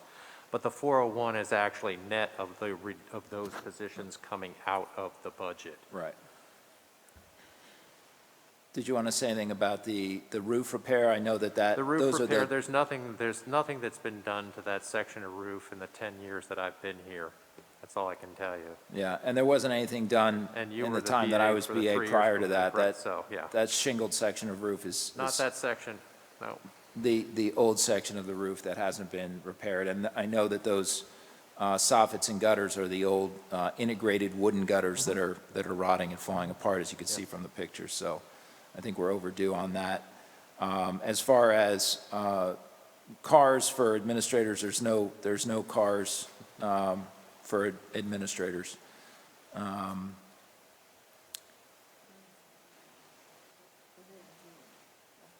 Yeah, the salary appointments are actually not on the agenda yet, but they will be in the next several weeks as we get the last of the personnel action items done for the 22-23 school year. They'll be under personnel on the board agenda as well.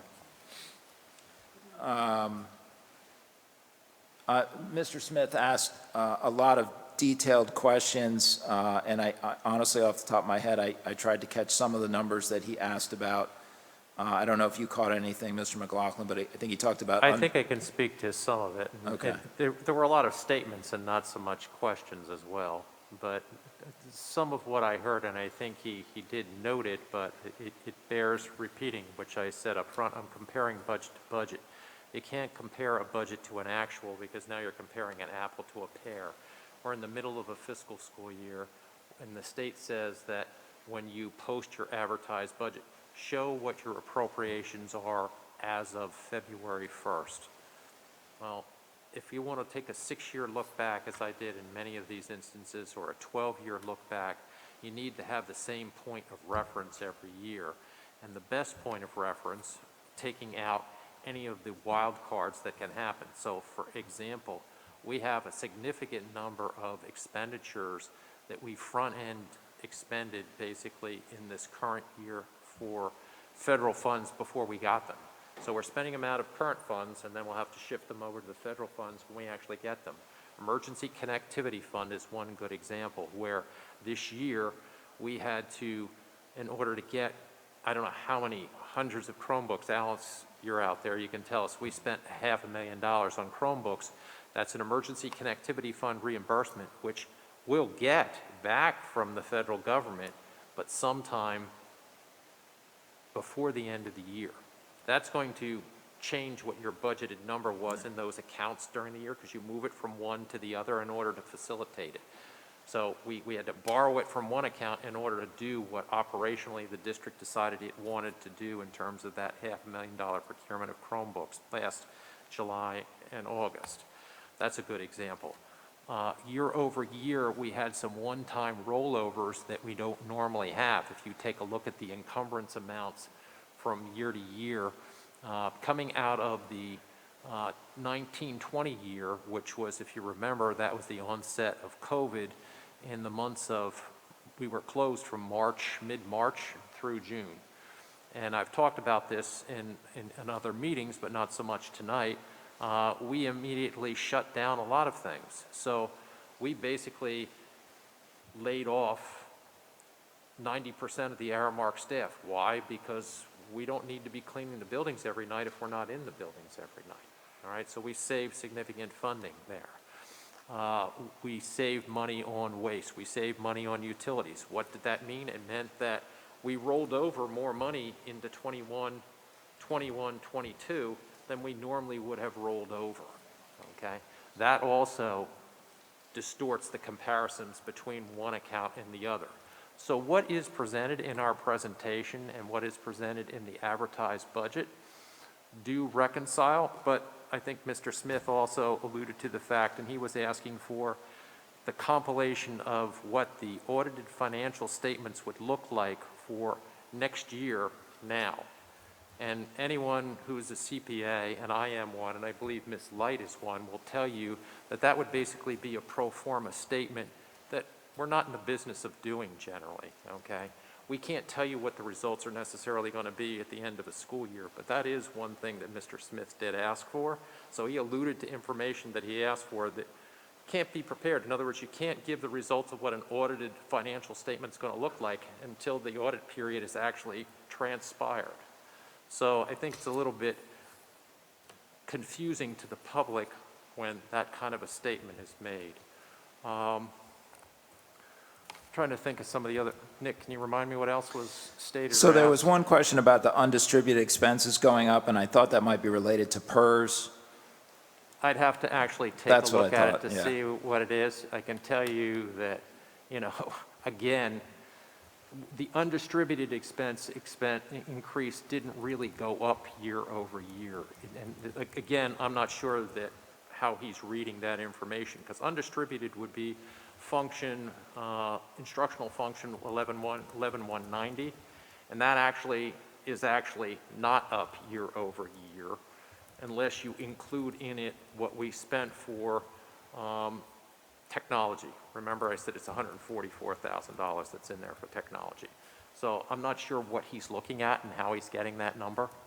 I'd actually need to see what he's reading, because a lot of times for inexperienced readers of these, that's why the state of New Jersey frankly gives you the user-friendly and advertised budget, which are only a page or so, because if you actually were to take a look at the budget document that the state of New Jersey wants you to submit to the state, it's 150 pages long. It's not 9 pages that the township's talking about, it's 150 pages long.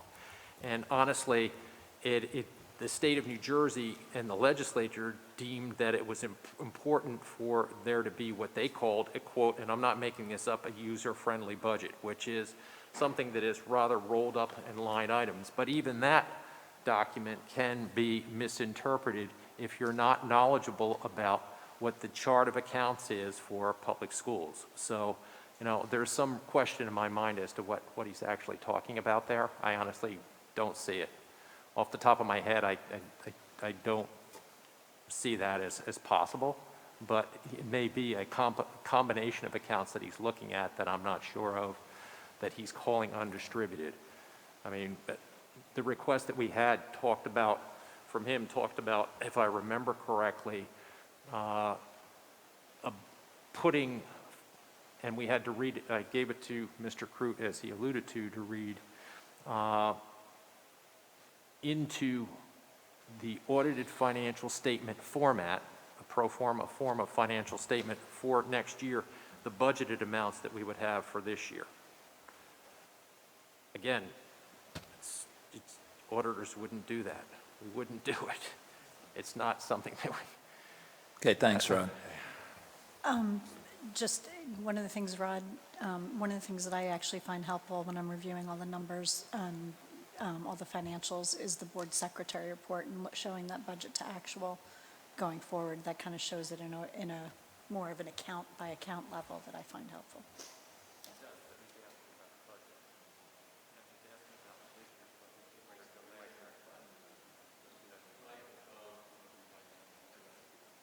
I said, that's true, but that's talking about this year's budget to actual expenditures, and I believe what Mr. Smith was asking about was trying to compare last year's budget to the proposed budget for next year. So when we build up the budget, we don't do it at that level. We don't do what? We don't build up the budget more on an account by account level to determine. Absolutely. There's 600 line items in the budget. Mm-hmm. So yeah, we have to go through each line item, but we do it in terms of how do we do it? Well, as Nick indicated here, and I, 75% of our operating budget is salaries and benefits. Mm-hmm. So I budget salaries for 800 employees, and then we put them back into, based on the staffing, back into the gap codes that they fit into. Mm-hmm. So that's 75, and I work up the health benefits at the same time for each individual staff member. Mm-hmm. So we do that, but it's done through a series of spreadsheets, basically, and downloads from personnel and software, and then it has to be basically massaged to reflect whatever staffing changes. So if we have people on leave, you have to figure out, are they coming back? Are they going to be maintained?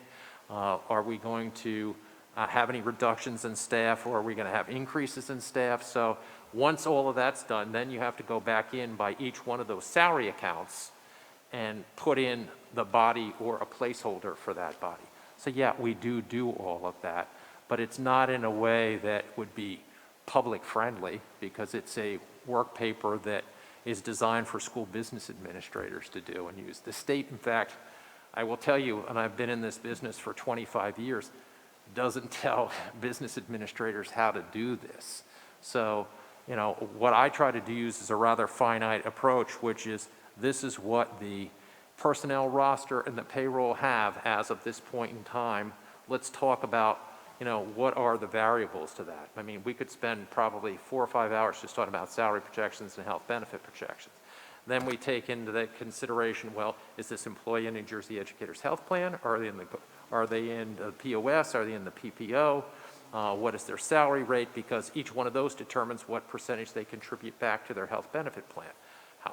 What plan do they have? Do they have do they have 2 adults? Do they have parent and child? Do they have single? Do they have family?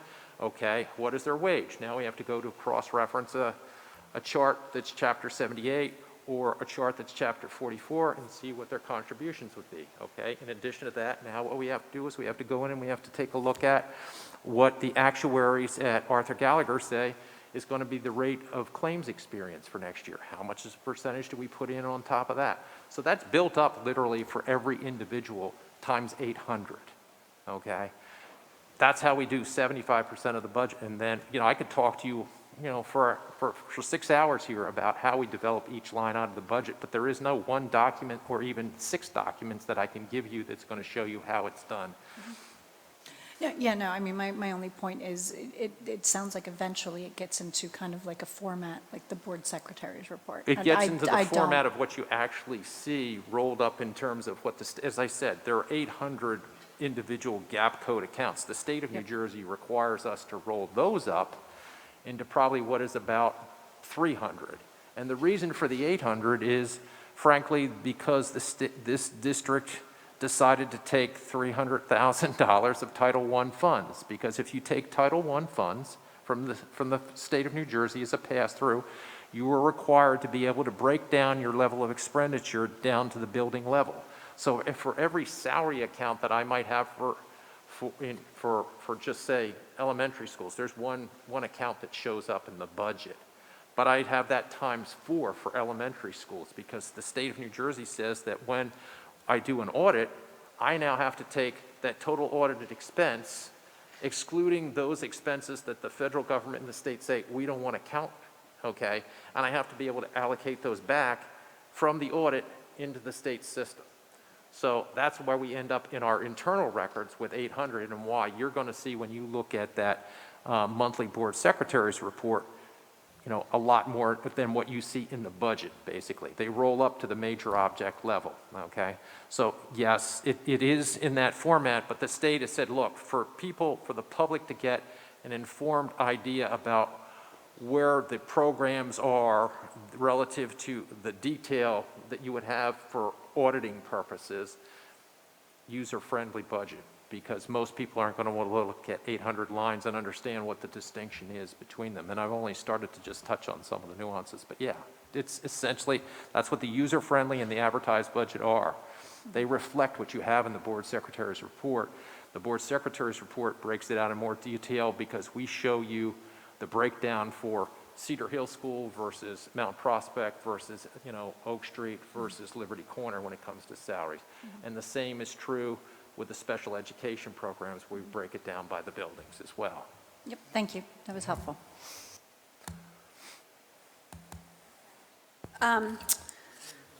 So we are now up to Superintendent's report. There are 2 items. Would someone like to make a motion for them? Mr. Khanna and Ms. Singh. Did you have anything, or should we vote? Okay, so could we have a roll call, please, Mr. McLaughlin?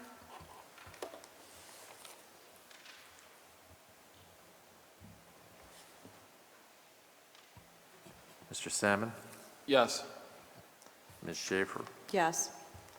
Mrs. Gray? Yes? Ms. Singh? Yes. Mrs. White? Yes.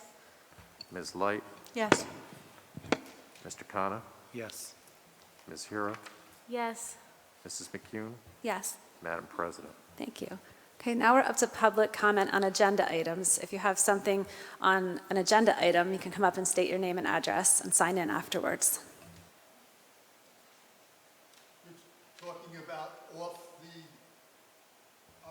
not the agenda item so far? Just the agenda items that are on for the whole meeting. So if it's listed on the agenda tonight, then you can talk about it now. If it's not listed on the agenda, then you wait till the last public comment at the end of the meeting. Okay? Is there anyone here that wants to make an in-person comment on agenda items? What about on Zoom? Nobody on Zoom? Okay. So we'll close that public comment, and we'll move up to the approval of minutes. There's one item. Would someone like to make a motion? Mr. Salmon and Ms. Light. Could we have a roll call, please?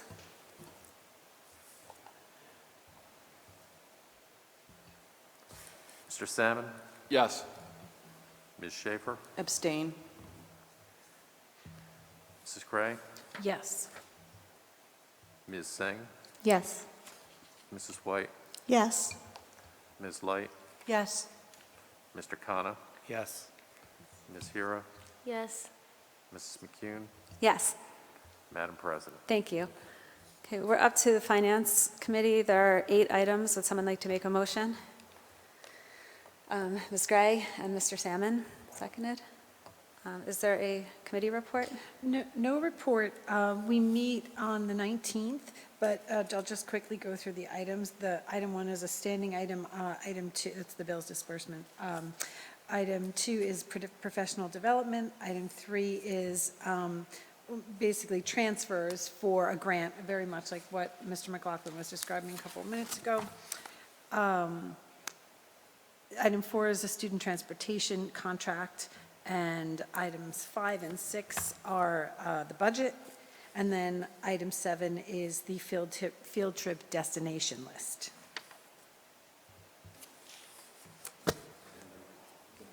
Oh, I'm sorry, right, and then I forgot about the addendum.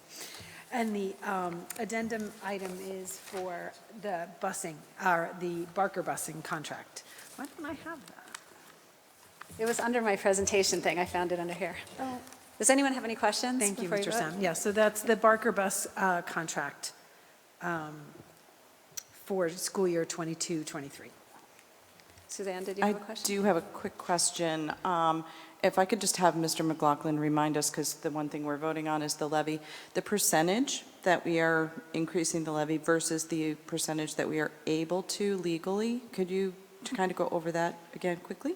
So the levy percentage increase, and it's in the presentation, is Right. 0.73%, and we could increase it 2%. So we're increasing it a lot less. That's about a 1.25% less. Less Yes, than we right. possibly could have. Thank you. Any other questions before we vote? Okay, could we have a roll call, please? Mr. Salmon, Yes. Ms. Schaefer, Yes. Mrs. Gray, Yes. Ms. Singh, Yes. Mrs. White, Yes. Ms. Light, No. Mr. Khanna, Yes. Ms. Hira, Yes. Mrs. McCune, Yes, Madam President. thank you. Were you voting no on all the items?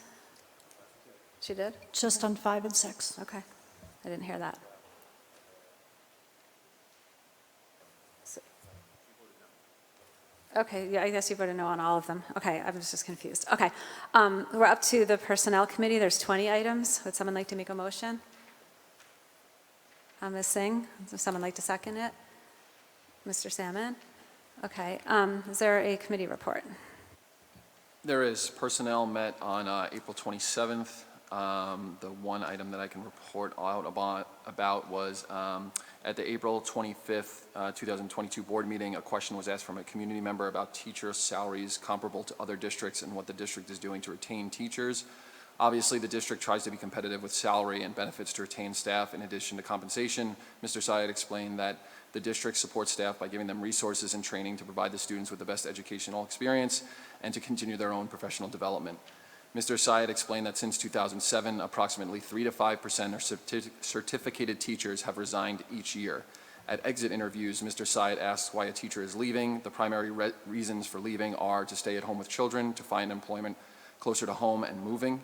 As to retirement, teachers retire for different reasons, which the district does not inquire about.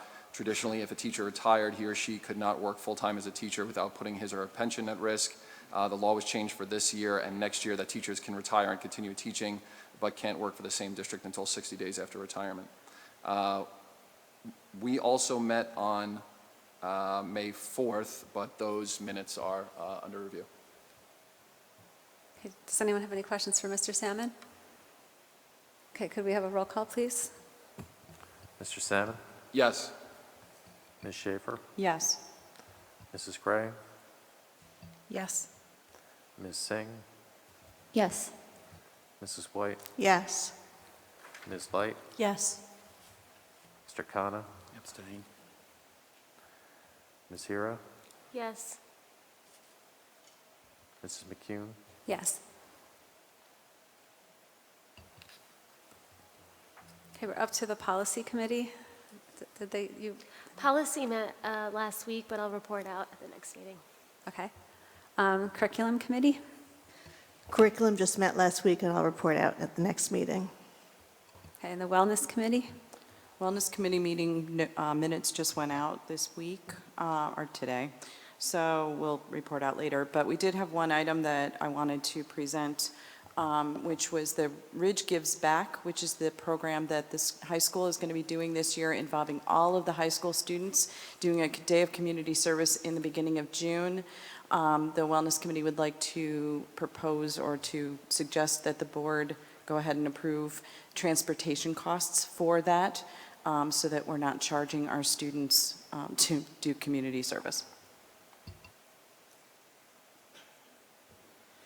Yeah, I think what Ms. Schaefer is talking about is the fact that typically when we do field trips, the students, as part of the field trip process, get a permission slip sent home, and it usually factors in the cost of transportation for the field trip. In light of this trip being sort of a during the day, mostly during the day, maybe a little bit into the afternoon, not getting back after 2:20 for anything? Okay. So, you know, obviously it's a service project for the students, so we want to just make sure the board is okay if we work to use the budget to anticipate no more than we estimate about $20,000 in transportation costs for various providers to help get the students to, as you could see on the agenda tonight, a litany of destinations associated with doing all those different service projects. You know, it'll depend a little bit on the destination in terms of how much busing will be needed and whether or not busing is needed at all, because some of the projects are kind of being done right here at home, and we won't need to bus the students. But we're going to try to get transportation for a lot of these destinations. We're not even sure we're going to be able to get it because of how difficult it has been to secure transportation for students for anything outside of to and from, but we want to try if we can. About 700 of the students will be here at Ridge doing community service without transportation, and some of the 1,000 students that will be going out into the community could be as local as Cedar Hill School, so they don't need transportation, but there is some costs with some of the transportation. No, I don't know that you need to have discussion necessarily. I mean, I think our transportation budget will support it, given the fact that we had, you know, several routes this year that we consolidated. So we think our budget can handle it, but we wanted to draw it to your attention just because we normally work that through the cost of the actual field trip fee. In this case, we're trying to do it without fees to the kids because it's a service project. That makes sense. Does anyone have any questions about that or comments? Just glad that they can do that day this year. Okay, liaison committee reports. Does anyone have any? Jen? I just wanted to remind everybody of the last Lunch and Learn is being held on May 11th from 12 to 1, and it is on summer activities, and it will be presented by Allison Reed, Lisa Batali, and Stephanie Orr, and there is no sign-up for this. I know sometimes the Lunch and Learns have sign-ups, but this is not one of them. Thank you. Does anyone else have a liaison committee report? Just a quick reminder from the Municipal Alliance that the annual Twilight 5K run is coming up on June 5th. You can register in advance or you can register the night of. There is a difference in the registration fee the closer you get. Thank you. Okay, so we're up to public comment on non-agenda items. If you come up, please state your name and address, and then you can sign in on the clipboard after you speak.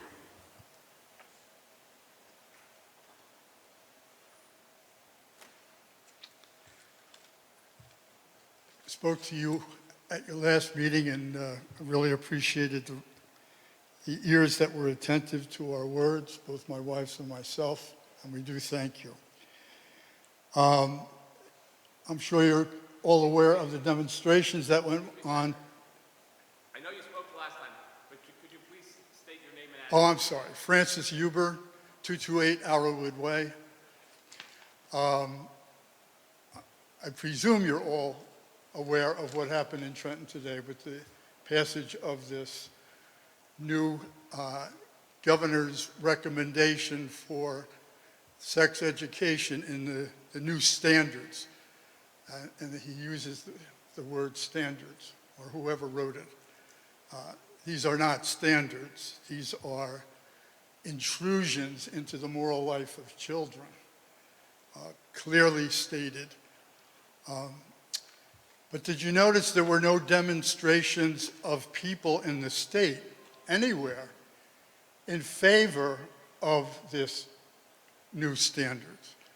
The outcry has been And I'm, again, as I said the last time, surprised at the lack of parental involvement in speaking to the board. But because it's something that you all are going to discuss during the summer, I just would like to add a few other comments tonight that may help in your deliberations as to what decision you finally make. If the superintendent is aware of the East Hanover Superintendent, Natalie Bartlett, her name is, in her stand, in her position, which I think is so worthy of consideration in your discussions. But she has come out in regard to the mandate from the state and said this: she intends, and the school board evidently is in support of this, and this is a quote, to loosely interpret the standards. So what they're proposing is for June of 2023, at the end of the school year, in one single class, grades 2, 5, and 8 will have one 35-minute class on the last day of school year in regard to the mandate from the state. And in that, you will have both phys ed teachers and nurses speaking to the kids. She evidently and strongly opposes what we shared last week, which I'm sure you're all aware of, but it's worth repeating for children in 8th grade to be able to know all the different positions of sex, oral, vaginal, and anal sex. She's making a strong stand on a moral principle that I submit to you and pray that you will really take serious time to really understand the depth of the depravity of these recommendations.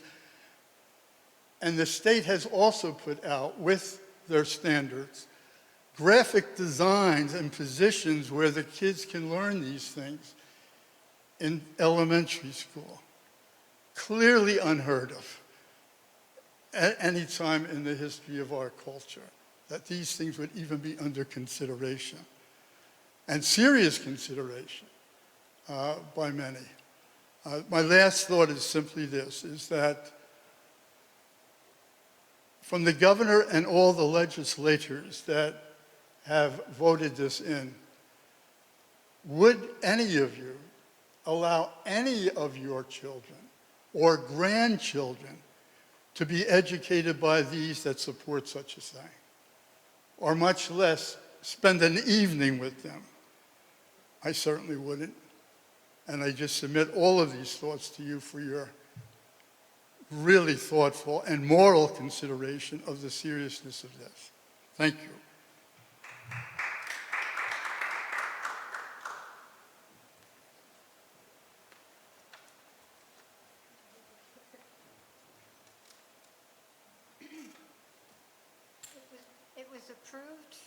It was approved for me to read this short statement from somebody who couldn't be here tonight because her grandson is pitching for Ridge High School. So she asked me if I would do it.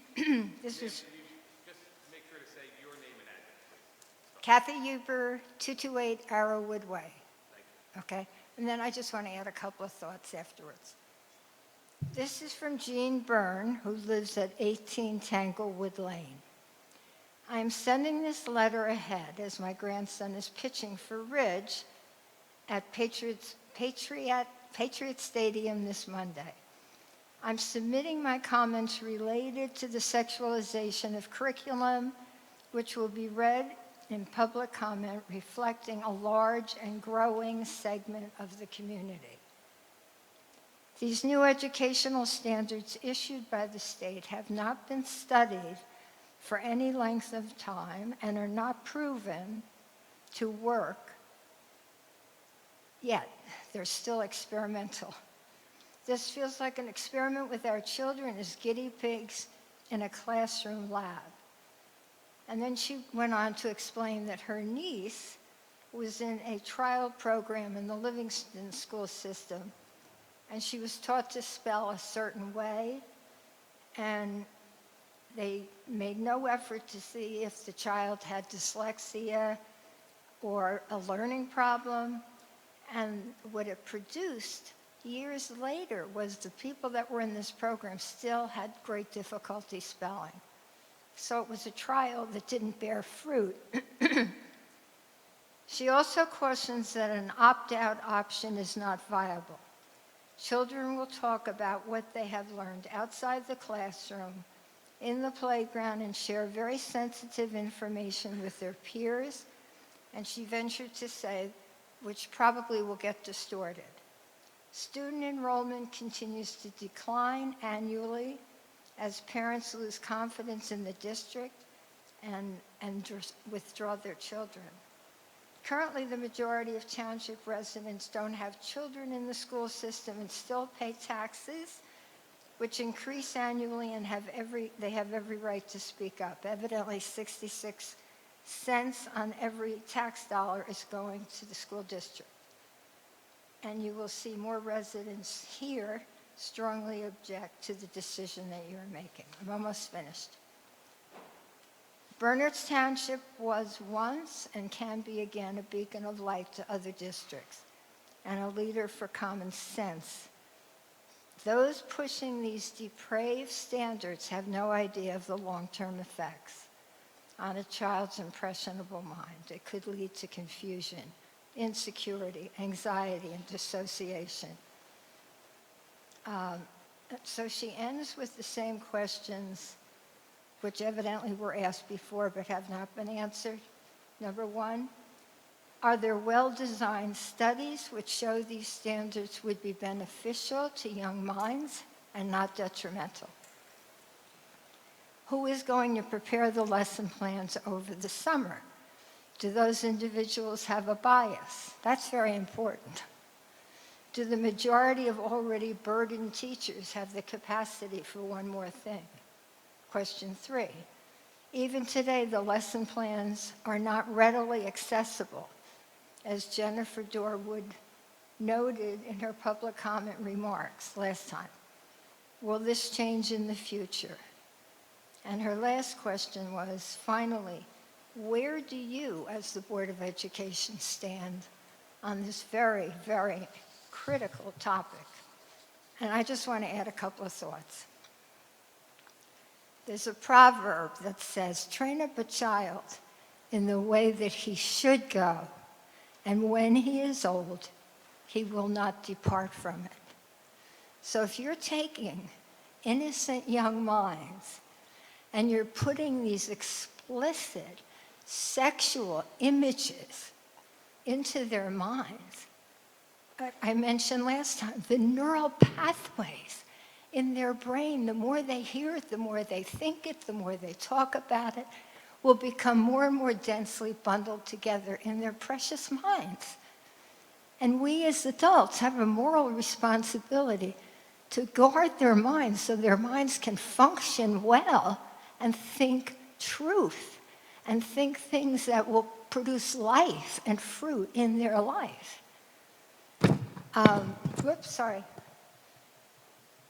To teach a child. You're over your time, but please try to finish up. Pardon me? You said you're past your time, but please try to finish up. Sorry? That's okay. You can finish. Just try to finish up too. I wear hearing aids. I'm almost done. Perfect. Thank you. To teach a child that they can masturbate 3 times a day in order to deal with stress is ludicrous. Why not teach them how to deal with stress, for goodness sakes? What you're teaching them is to avoid dealing with stress and to mood alter with an addictive process. And it could be leading children at an early age to discover a sexual addiction, which is one of the hardest addictions to break. That's an immoral thing to do. These are kids, for God's sake. One last thing.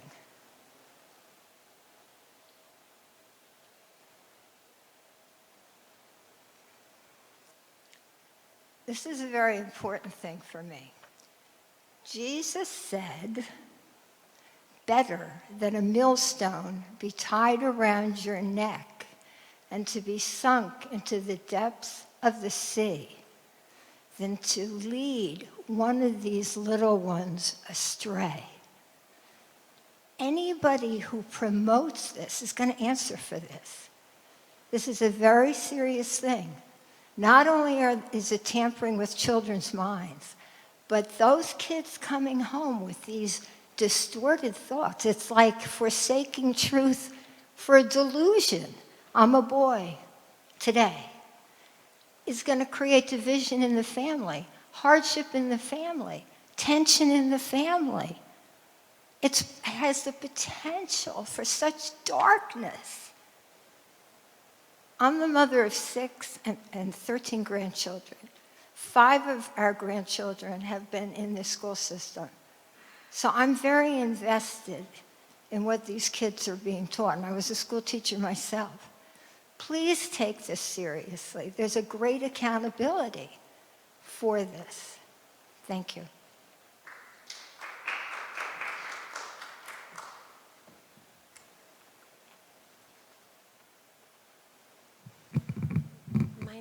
Can you hear me? My name is Lauren Small, and I live on 83 East Lewis Street. So, while I am sincerely appreciative of the efforts of our district's teachers and administration, and I understand that there's a greater role of technology in daily education, I don't think that the classroom monitoring software is an appropriate response to the bad habits that have been developed. In addition to this type of restrictive software not actually teaching the behavior we want to see, it also creates a slippery slope. What access do teachers have? What do they actually see? Who will be monitoring to make sure that the technology will be used appropriately and there's no breach? Will parents receive reports to know what teachers are seeing on their children's computers? Will teachers have to be monitored? What about phone use in school?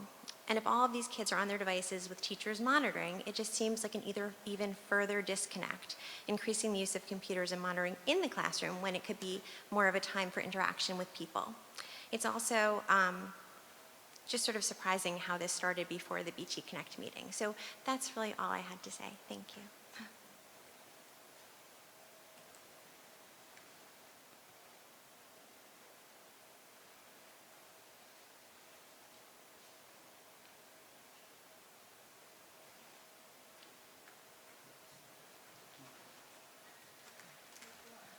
Hi, Debbie Marcus, 16 Lafayette Lane. I'd like to request further research into the U.S. Square DEI company efforts to survey our district for equity. Thank you for allowing us access to the questions beforehand as we requested. However, having reviewed them, I have issues with both its format and content. The parent version is one of the most poorly designed and biased surveys I have seen. On design format alone, first, one is required to answer every question even if one has no knowledge on the topic. There is no NA or not applicable option.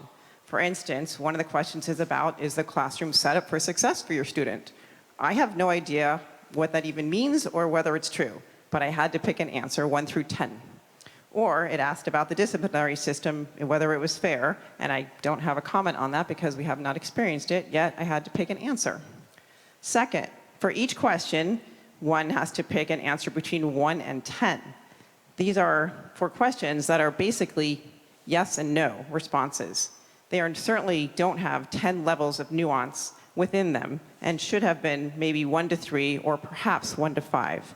I would be very wary of any statistical conclusions the company makes from a 1 to 10 scale of these type of questions. Third, there is a lot of terminology used without any standardized definitions given. Social justice means very different things to different people. Fourth, there is a plainly revealed bias that a 10 for something occurring is good. But for instance, if I mark that there is a lot of talk about social justice, so I put 10, that doesn't capture the fact that I don't want my child's class time to be filled with that talk. Yes, I explain in the comment section and clarify the difference I've just explained to you, but the qualitative aspects of this survey are separated from the quantitative ones. Fifth, there was literally only one question on the parent survey relating to whether academics were effective and had diverse learning levels, which is the actual part that I care about for my student. Segueing into the student survey, for the DEI section, one question is, I know adults who are similar to me at school. This reveals an incorrect assumption that one needs to match someone to bond with them. My child would rather just be able to say she has someone she is comfortable speaking with at school, which does not necessarily mean the person is like her at all. Another question, or really a statement that students will need to rate is, quote, I am proud of who I am and can say that without feeling better than anyone else. I mean, yes, that would be nice, but that's an odd phrase and not something a regular adult would even say about themselves, and an odd thing to have to phrase it that way on a survey. And a reminder that each of these questions is on a 10-point scale, when really that's a yes or no query. Another question, I am curious about how people are similar and different from me. Okay, it's nice if you are, but why is it presented as if someone should be or has to be curious about this? Some people are just easygoing and get along with people and don't focus on differences. Another question, I am aware of advantages I have based on my identities. Repeatedly, we are told that there is no critical race theory in our district. This question is literally the definition of blaming preferences on race and backgrounds and would lead to a discussion about white privileges and other aspects. Even if CRT and all these aspects are true, we were told it wouldn't be taught or discussed in our schools. Another question, paraphrased, I am taught skills in how to stand up against and take responsibility for injustice. While my child does this, it's because I teach it. In no way do I want her teachers influencing her in this way or taking more time away from academics for it. I do not think this is a concept that should be surveyed or promoted, even if I support the idea. Having seen the questions and approach, I have not been convinced that this survey is a good use of staff time or taxpayers' money or students' time at school filling it out next week, or when I know we have to say whether they can fill it out soon. I don't know exactly when they're filling it out. Please reconsider the expense of using this company's approach to capture whatever aspect of equity you are trying to promote. Thank you.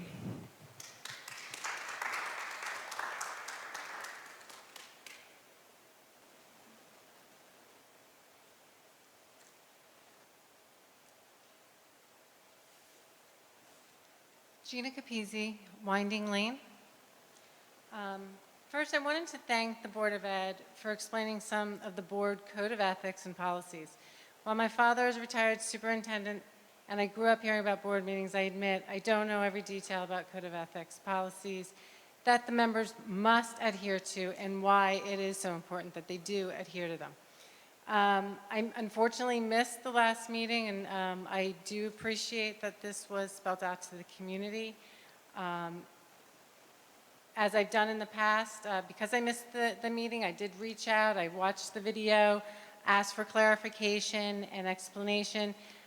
Once I got that from members, things quickly made sense. It did make a difference.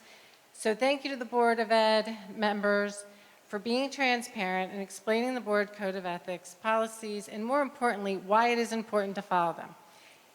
Thank you for always looking to be transparent, and thank you for respecting my concerns and answering my questions with transparency. Furthermore, I'd like to recommend to the community to reach out to the members, more than one if necessary, with any concerns or questions. As I look around at all of you, not one of you is unapproachable. Regardless of where anybody sits on any certain agenda items, there's so much being tossed around online lately and in the media, it's hard to know where the truth really is. And it's so much easier and comforting to have the explanation from the Board of Ed members, particularly, and reach out to members you may not particularly agree with right away. There may be a reason why, be open-minded. And as for the equity audit, I think it's great that the school is involved and interested in identifying how the school district and individual schools are doing. Our family moved into this town over 22 years ago. My husband worked overseas and we kept our house here, not just because of the academics, but because of the diversity of the people, the clubs, the activities, and all the extras that Ridge has to offer. Someone recently told me that our school should just focus on academics and that will make them successful in life. As an ex-HR professional, I responded by saying, there's so much more than academics, but more importantly, how we relate to one another, whether on a campus, at work, and even within our community with each other. I think it's great that our school is looking to see where it can improve and is doing so, and in doing so, it's including everyone and embracing this diverse community, including our teachers. Until we walk in our neighbors' shoes, we don't know how they feel. We need to create whole world global thinkers. Thank you to the Board of Ed and our teachers.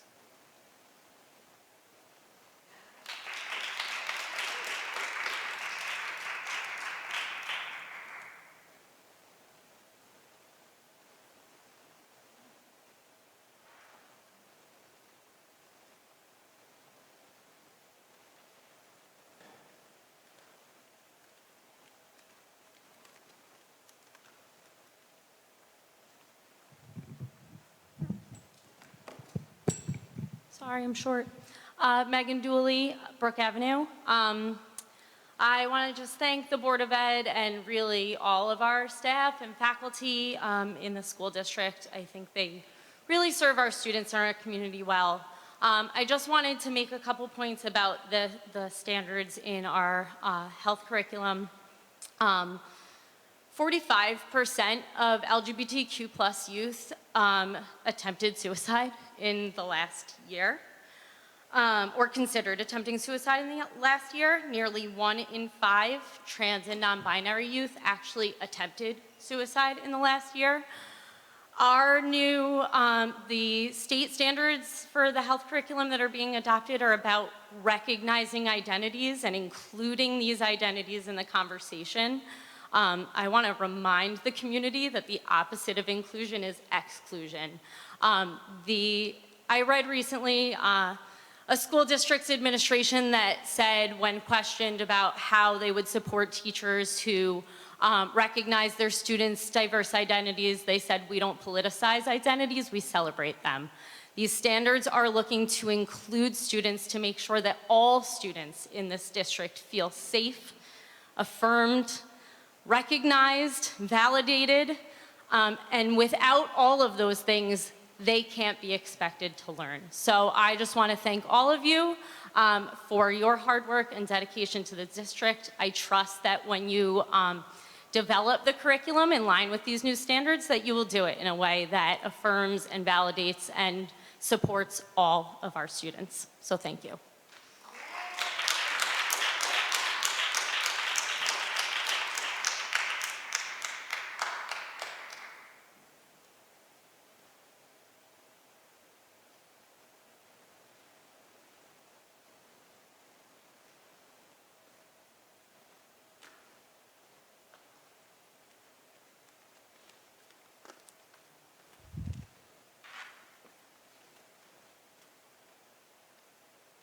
Annika Forzani, 45 Dawn Drive. Just wanted to make a couple of points. First of all, somebody commented that they are concerned about the classroom management software and don't think it's the way to go about it. And I just want to say I was thrilled to read the email that that is going on, that there's going to be some piloting of this, because that's definitely been a concern of mine about some of the classes, kids being on games, not being focused on the curriculum. And so is it the best way? I don't know. I know there's a BT Connect meeting about it next week, so I appreciate that, and I plan to attend that. And I'm very interested to hear why people don't think that would work, because I'm just really happy that you're moving forward, at least looking to address some of these issues that I know have been problematic in the classroom for teachers with kids not necessarily focused. So again, I appreciate the opportunities that you have given us with these BT Connects to come. I know a lot of people say there's not transparency. I haven't seen it. Every time I come up with an issue or question and I address them to the board, I get a response. Now you put these BT Connect meetings out to really give people an opportunity to discuss the topics. And I think that's so important because I think the problem is we're seeing more divisions here. And I think if we can come together in these meetings, people can really have a discussion about it. I think that's great. And I think the whole issue with the standards as well is another one. I completely get people's concerns there. I know there's a lot of moral issues that need to be thought about and addressed. But I really have great confidence in our school district that you will approach these standards carefully. And I think in a past meeting, Ms. Fox indicated that we will learn more about it and we'll have an opportunity to give input on it and we'll see more about the lessons. And I'm assuming there will probably be a BT Connect meeting about that as well. And I, again, appreciate the opportunity and I hope people that have these concerns will come and talk about it because I really appreciate hearing some of those thoughts. I do want to say on that point, and I have some concerns about it too, but I also know that this is not the same as when we were growing up. And the kids basically can get access to all of this information on their phone. And if you're putting parental controls on your phone, that's great. If you're being restrictive with phones, as I am with my kids to their great dismay, that's great. But the fact is, a friend's phone, they can get it. So I understand we have to approach this carefully, but I also think we have to recognize that it's a very different time, and the kids are going to be able to find this information out. And I would rather a lot of this information be discussed in a respectful manner in classrooms where there can be, good feedback, where as opposed to kids, trying to figure it out themselves on a phone.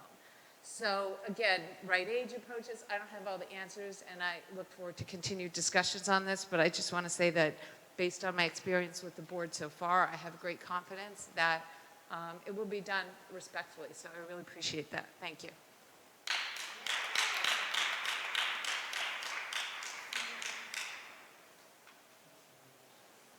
Is there anyone else here in person for public comment?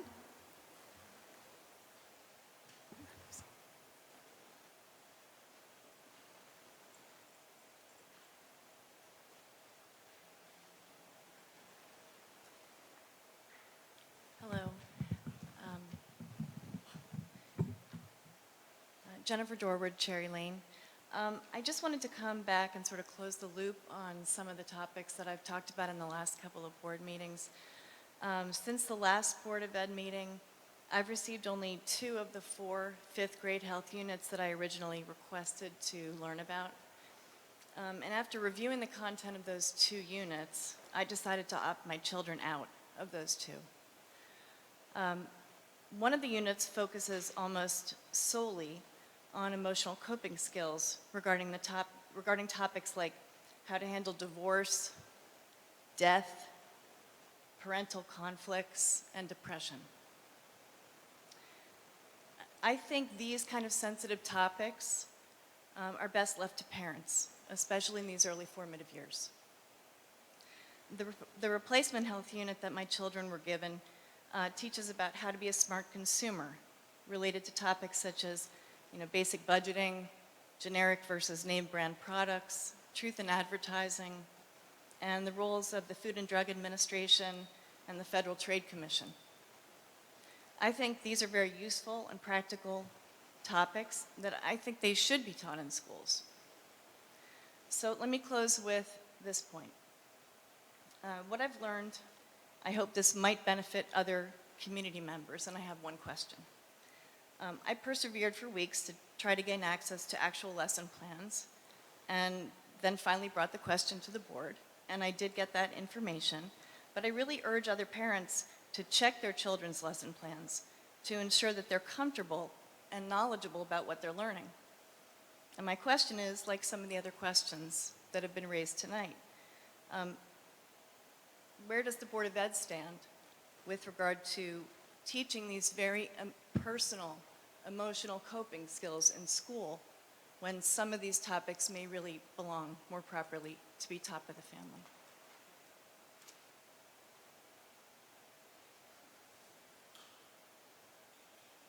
Is there anyone else here for public comment? Is there anyone on Zoom?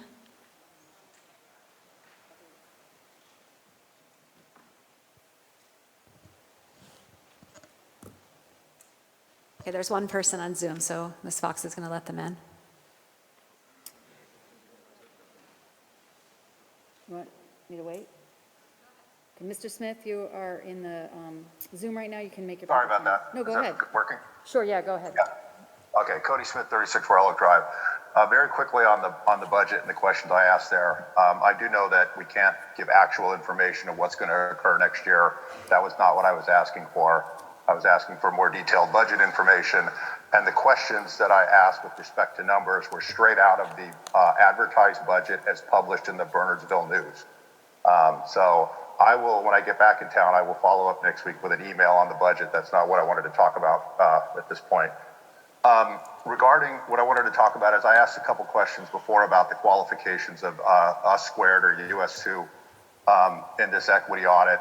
And going out there and looking in the public domain at what's out there, I wanted to make a couple of observations. You know, the first thing with Ms. Fucciarelli and her LinkedIn site, you know, she lists down that she has Harvard University Graduate School of Education, but other places out there where she described her resume as it's a certificate in urban education and leadership.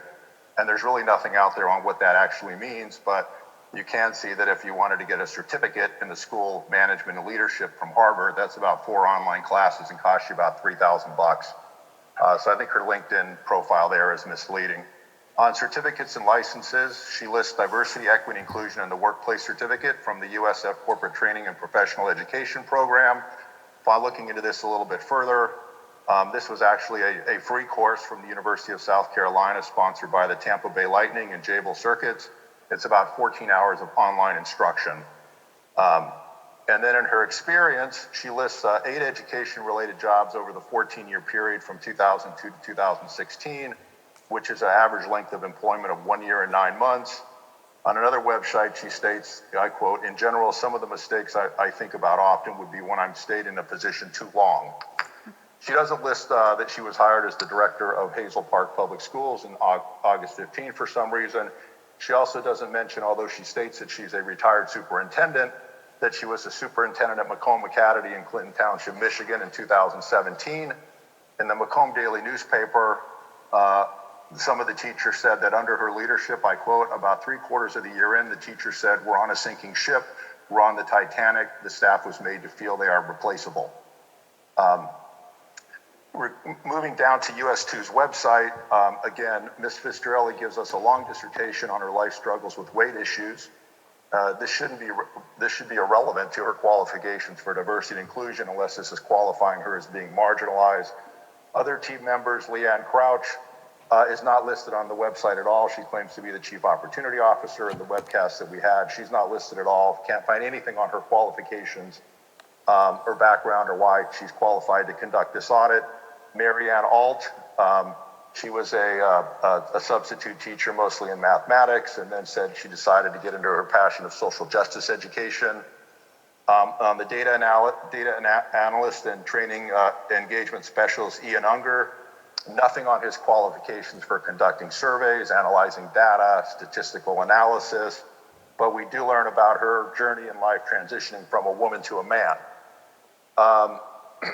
In other recent interviews with Ms. Fitrelli, she indicates that US2, well, this might be a year old, doesn't have any employees, but it's basically a strung together band of consultants. Regarding their experience, Ms. Fucciarelli cites the non-disclosure agreements to us that she can't disclose who they're working for, but they're conducted about 50 equity audits. Trying to find any of these online is very difficult. In fact, when you look online, most of what you see are articles from the Bernardsville News and Tapped Into regarding this district contract. However, there is one of the equity audit reports from the Farmington Public Schools in Farmington, Michigan. The report mostly compares the racial makeup of the student population to that of the teachers and the administrative staff. It's filled with low platitudes. For instance, she says within the elementary buildings, it was reported that more students assigned male at birth were referred to special education. And in addition to academic programming, it is critical to discuss discipline disproportionality. There has been an increase in discipline referrals with students assigned female at birth. Excuse me, Mr. Smith. Excuse me, Mr. Smith. You're over your time, so please try to finish up. Okay. Another part, she states that there's distrust among some of the staff and family respondents regarding the intentions of the district. However, the quantitative data shows that respondents are ultimately glad to be part of the school district. The divide seems to include a very particular mindset and ultimately was an outlier for the most part. So she dismisses what that is and doesn't talk about the people who weren't appreciative of the audit. So in closing, the whole need for this audit remains unclear. It appears the qualifications of us squared are lacking. It appears the group has an agenda, and it will be difficult, if not impossible, for this board to eliminate the biases that will be included in US2's highly subjective recommendations and determine if any objective measurable actions are necessary. Thank you.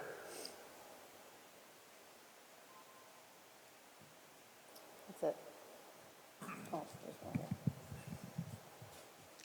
Hi, Jennifer AC, 71 Butternut Lane. I'm speaking to you solely in my capacity as a mother and parent of children in the school system. I have professional market research experience, therefore extensive survey experience, and I'm also representative of the transracial adoptive community, and I'm going to share my concerns about the survey based on those perspectives. Number one, unclear objectives and hypothesis. Before any survey is initiated, a clear hypothesis or objectives of the research is established. The only objective I could find was assess the current reality. The current reality of what? This is vague and unclear to me. What triggered the need for this survey? Based on the adult survey questions, I infer there's a problem regarding social justice in our community. What is the true hypothesis of this survey? Number two, there are instrument design flaws. There's an old adage in market research and in surveying, garbage in, garbage out. If the instrument is flawed, the results cannot be reliably trusted. There are three areas of instrument design flaws. One, question construction. Certain questions in the K-5 survey have multiple variables in them, such as those answers cannot be reliable, specifically questions 29 and 30. The 7 open-ended questions in that survey are also too vague. Lastly, terms should be identified, especially in the adult survey, social justice. Its definitions may bias those results. Second, the even rating scale for K-5.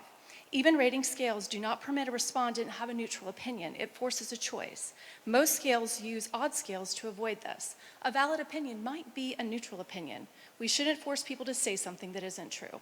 And lastly, the respondent ability to answer. Certain questions are not comprehensible by elementary school children. If my second grader saw questions 4 or 6, he would not understand. Prior to taking this survey, I would have to explain to him gender identification, and this is inappropriate for my 7-year-old. Lastly, respondent awareness. For questions 19 and 20, my children are not aware of communication that occurs, and they would not be able to answer this accurately. Similarly, in the adult survey, there are questions I could not answer because I'm not aware of the staff's opinion. A respondent should be provided with the option, I don't know. Forcing a level of agreement biases the results. And finally, sample bias. While sample bias is often present in research, for this particular research, it's significant. Many parents have opted out of the survey. The results of this survey is going to be biased to those who have opted in, and therefore not representative of the entire school population. As a member of the transracial adoptive community, I have a particular concern with question 28 in the K-5 survey. Since my kids are Chinese, they would answer no, because I'm not aware of any Chinese teachers in Oak Street. Is this a bad thing? My kids have thrived in the environment. I imagine a possible recommendation based on this question is that there needs to be teachers of non-white origin. Are racial quotas for teachers going to be recommended as a result of this survey? I asked for this survey not to proceed. For the $40,000 spent, we will receive a report with recommendations that should not be acted upon because of the inaccuracy of the data and bias. Additional budget well beyond the $40,000 will be requested to implement biased and inaccurate recommendations. I personally live diversity and inclusion, and I'm opposed to this survey. Thank you.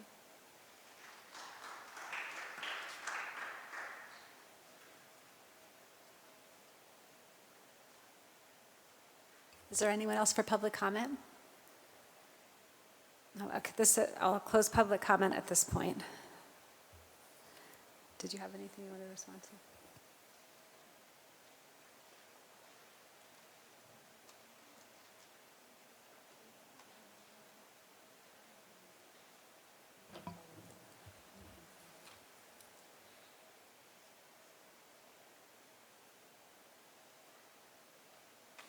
So I think we had a few comments about health curriculum concerns, and I would just echo what Ms. Fox said when we talked about this recently at another board meeting. We will certainly be giving very careful attention and care to the development of the health curriculum over the summer and giving parents opportunity to give us input and feedback on what we're proposing going forward. I've looked over the standards pretty carefully, the 66-page documents. I didn't see anything in there about encouraging masturbation 3 times a day. With respect to the classroom monitoring software, you know, I think that there might be a little bit of misconception in terms of, you know, what our goals are there.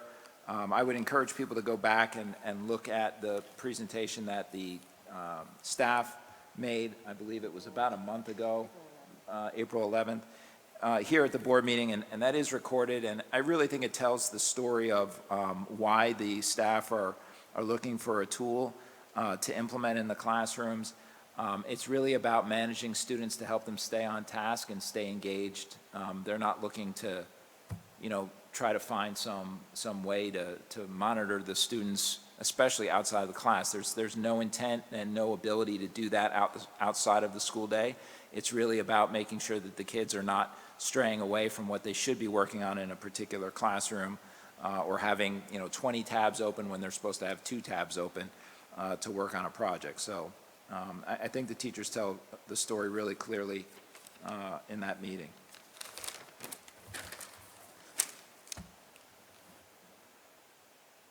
We appreciate the feedback on Us Squared. I would encourage you to use equityaudit@bernardsboe.com as a way to give them direct feedback and ask questions.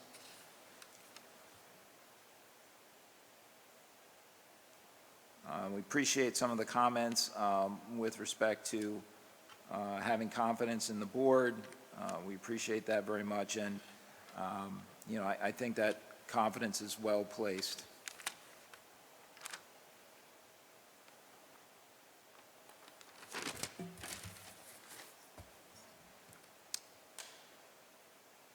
That's about it for me. Thanks. Okay, thanks. We're up to board forum. Does anyone have anything for board forum? Ms. Singh. I wanted to make a comment about last Monday's BT Connect meeting.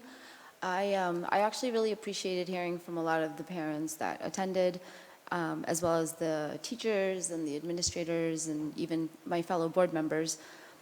So I really encourage everybody to come out for the next one, which is next Monday at 7 p.m. in the Ridge Cafeteria. I think that we learned a lot both ways, and I really hope to see more of these types of meetings because it's an informal discussion and it's an open forum for any question that you have. And we've gotten a lot of questions on communication personally and through email and even at the board meetings. And so I feel like some of the parents who attended did seem to feel satisfied with what they gained out of it as well as I did. And I think next week's will be even more important because it's on technology, and that's a hot topic right now too. So I do encourage members of the community to come out for next Monday's meeting. Go ahead, Suzanne. So on that same vein, I mean, we have so many opportunities for parents to learn and listen and talk and share, and this is another one. So at Ridge High School, everybody's very well aware now of our wellness program there, the Tea Time program. This Thursday, there's the last of the brews, and that is from 6:45. You can sign up on the Ridge High School website. The instructors who have been the coordinators for Tea Time are very entertaining. And I do urge you to come and hear about citizenship and community, which are the 2 themes for the month of May. And June's theme is service, which goes along with the Ridge Gives Back Service Day. So come and learn more about the wellness initiatives at the high school, which are supporting our students in lots of different ways on their social and emotional learning. Tim? Following up on the wellness component, I think the tomorrow's teacher presentation was phenomenal. It was amazing to hear the kids' experience, also from the teacher's perspective. I think that was a great follow-up to the big sibling, little sibling program. So what I'm seeing from those is this kind of intergrade, cross-grade connection between big kids and little kids is something that seems to be kind of emerging as like a theme and really successful theme, right? With the popularity of the big sibling, little sibling program, and then the doubling of the kids in the Tomorrow's Teachers program. Like, hopefully these are the types of programs that will, you know, spur more of these cross-grade connections so that kids feel more comfortable going into different buildings, going to different schools, seeing different kids around town. One of the other, I don't remember when it was, but a month ago, a parent came up and said she was so grateful for the elementary kids participating in the play, the Ridge Play, which was another kind of cross-grade connection, which is a great opportunity. So I'm really excited about all these, you know, opportunities for big and little kids to kind of get together, and for the little kids to feel more comfortable seeing kids around town or at different things. These presentations have been phenomenal. I'm glad we're doing all these initiatives. Anyone else? Karen? I just kind of want to say ditto on what Tim just said, because I think the exact same thing. These are wonderful programs, and kudos to our wonderful staff for initiating them and coordinating them and keeping them going and growing. And I just wanted to make a couple of comments.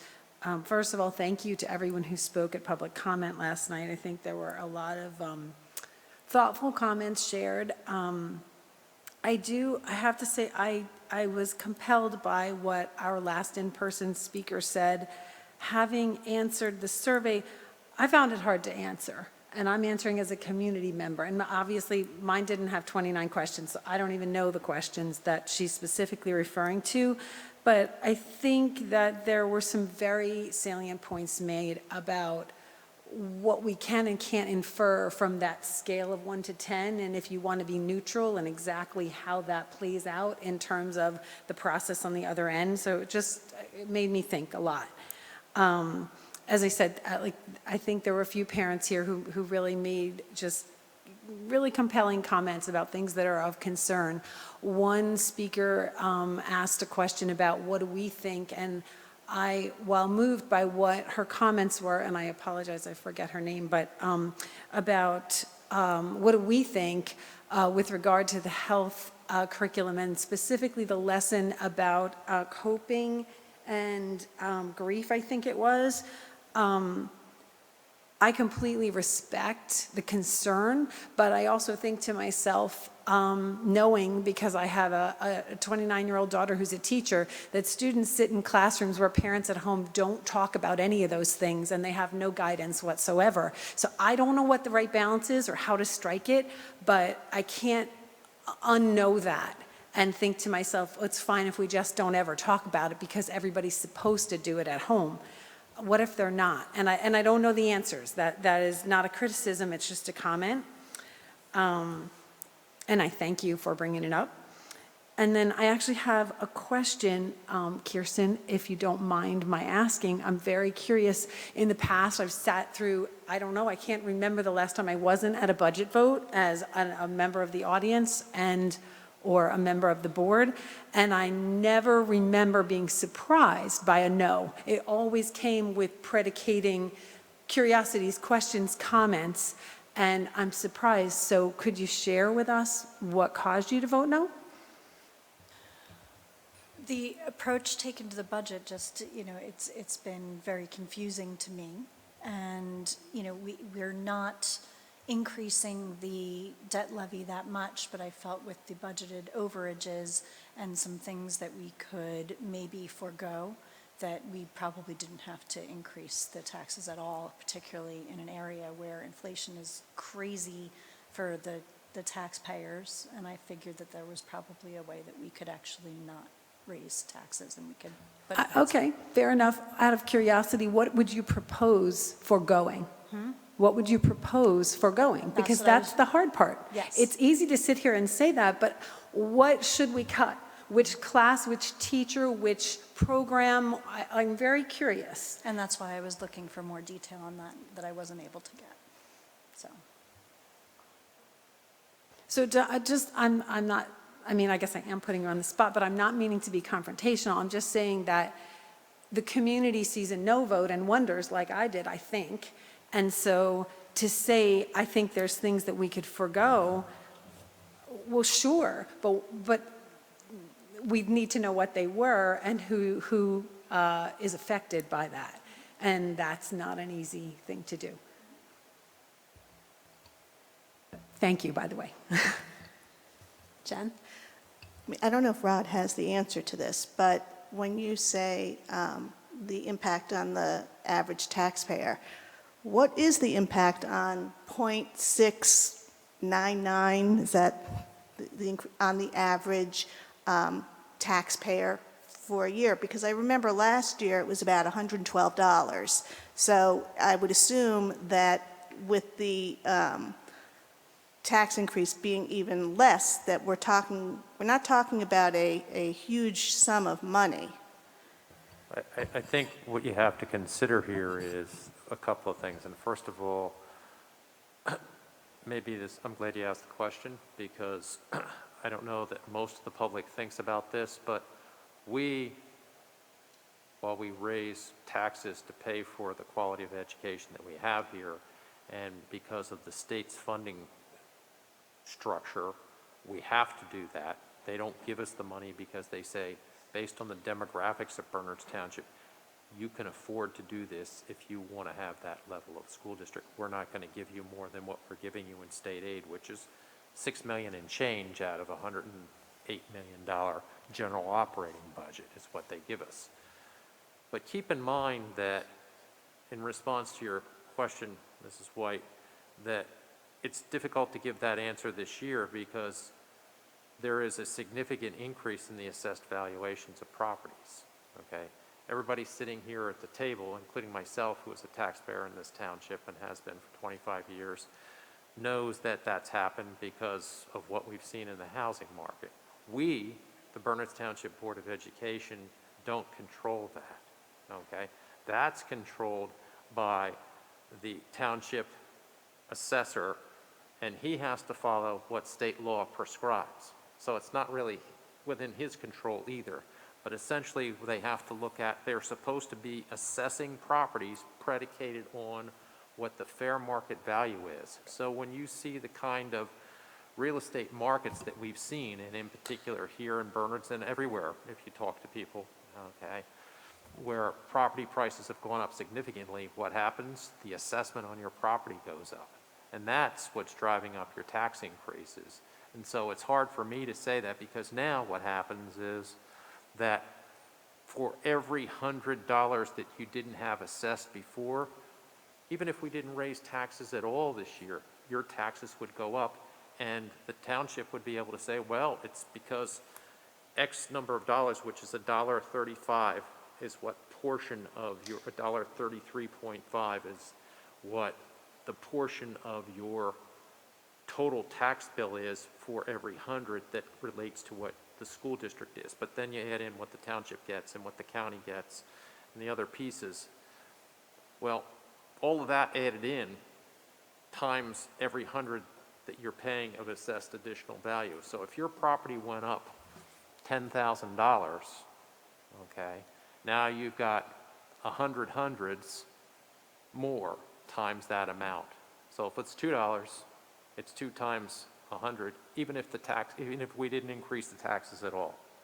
So what we're experiencing here as taxpayers in Bernards Township is a direct result of the way the state structures it, and in particular, something that we don't have any control over. We don't do the assessments. The tax assessor is a township employee, and he only can do what the state prescribes that he can do. I mean, some townships play around the edges with that.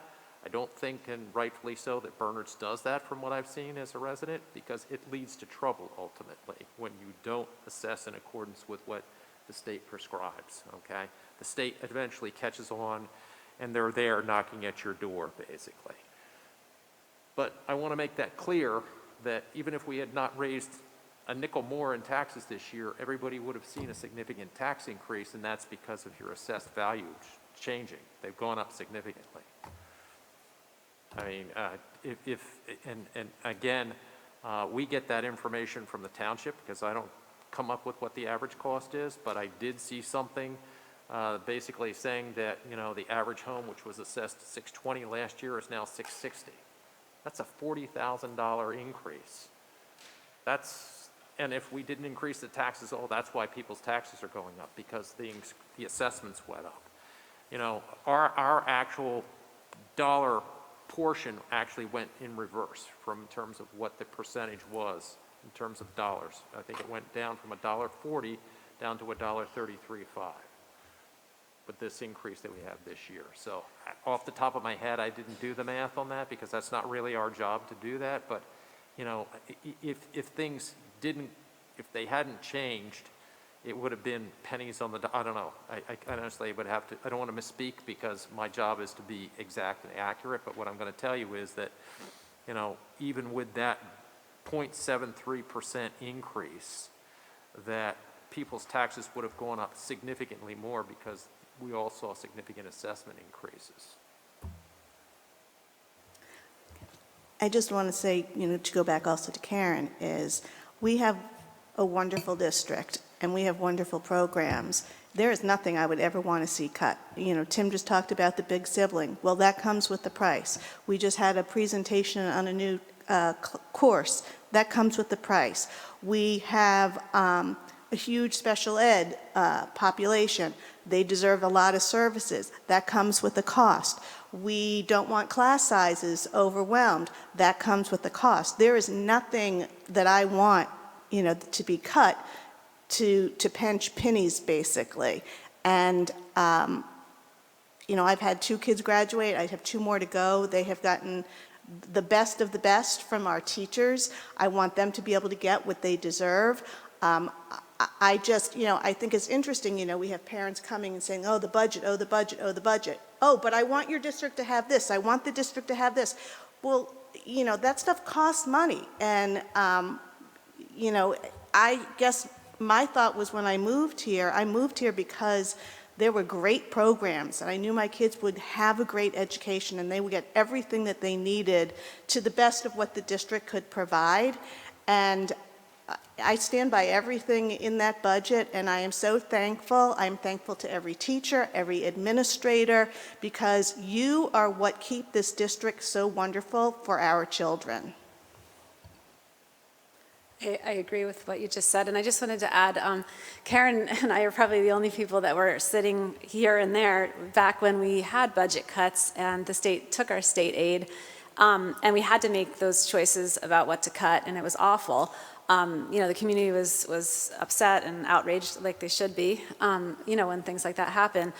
So I just am very thankful that we're in a place financially and that Mr. McLaughlin has done such a good job, you know, being fiscally conservative, like looking ahead, you know, with everything, whether it be the way we were paying off the debt and planning for whatever could happen. We could lose our state aid again. You know, when COVID hit, we had no idea what was going to happen to the economy or what was going to happen, what expenses we could have afterwards when the kids came back.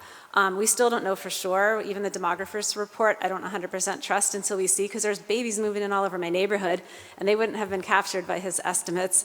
So I don't know, you know, 2 years from now, are we really going to have the declining enrollment that is projected? We're not sure. So I think, you know, we, you know, put as much of the money back to the, you know, out of the, you know, to the taxpayers of the extra state aid that we felt was, you know, responsible, but not being short-sighted, because we do have the 2% cap each year, and whatever budget we have this year, then that's what we're building off of in the future, and we just don't know. There's still a lot of unknowns. So I think, you know, I stand behind this budget too, and maybe if the enrollment keeps dropping and we keep getting state aid, you know, we'll be in a position where you don't have to raise taxes, and that would be great. But I think, you know, it's only because of the way that we've budgeted over the past bunch of years that we're in a position, you know, that we are now. And, you know, I'm glad that we are, because I've been here when we weren't in that position and it was not fun. If I could just add one thing. At the last meeting, we were compared to Milburn Township, and I understand why, because demographically and in terms of performance, they're very similar. I will tell you that if you look at their proposed budget for the upcoming year, it actually has a tax levy that's $800,000 more than our tax levy. So they continued to raise their taxes there where we didn't. And I don't know enough about their operation, nor would I presume to, without talking to their BA and going through their audit and looking at the last 5 years and sitting through all their board meetings to say, I know why they didn't decrease it, but I would presume it's because they didn't feel that they were in a position where they could afford to do that.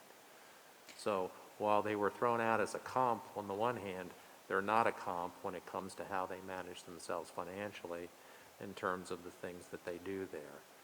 And I'm just going to talk about the tax levy. And I could go through a litany of other things, but financially they're not the same. I just want to point out from the demographics from Milburn, similar size, similar numbers. They have one additional building than we do, but also their median income for their residents is over $100,000 more than Basking Ridge residents. So I think that's why they can get away with different. The cost of housing is dramatically higher, so. Exactly. I'm sure it is, but my point is that they have the same number of students projected in their budget for next year, and what I'm looking at is performance for the dollar. So, if you look at, theirs at 4834 and we're projecting 4860. And so whether they have another building or not, they also, when you take a look at it, have 7% fewer teaching staff than we do, which means that presumably they have larger class sizes than we do. So the fact that people can afford to pay it because their median income is higher still doesn't mean that they're getting the most bang for their buck, to use a very kind of crude way of explaining it. It's not an accountant's way of explaining it, but I'd like to make that clear. Karen? So you were reading my mind, Robin, and I just want to say for the benefit of the audience, Robin and I were there in the Township Committee in the former building, right, or the former public space, when the Township Committee had to make decisions about what to cut in our budget because our budget was voted down. This was back when the budget was voted on, and we lost, we lost 4 or 5 science electives. We lost AP Computer Science. We lost another AP course. We lost what was then called Women's Study. I could go on and on. There were 13 electives that were cut, plus we had honors courses and in 2 or 3 subjects, in GovEcon and Latin and Brit Lit. All cut right out of the budget. We just didn't have those classes anymore. We had kids sitting on radiators, 30 kids in a classroom. So, everything comes at a price. It's absolutely true, but we don't want to go back and relive that nightmare. And I don't have anybody in the schools. I'm just here as a public citizen and a member of this Board of Education. It's not really going to impact my immediate household, but I do remember those days very vividly. They were not good, and we never really recovered, Mr. McLaughlin would tell you, but we never got the funding that the fully funded school formula should have given our district. And we've done remarkable things with deficits that are tremendous. So, looking at what we get, and I'll speak for 2 seconds as a real estate agent locally, everyone I talk to who's moving to this town is moving here for the schools. So we want to be cautious as to what we do to our schools, because it will affect our property values somewhere down the line. And the last thing I want to say is just what Mr. McLaughlin was saying about assessed value. The way it works, it goes up based on who sold around you. So it doesn't matter that you didn't sell, and that it doesn't mean anything to you that your house is worth more if you're staying exactly where you are.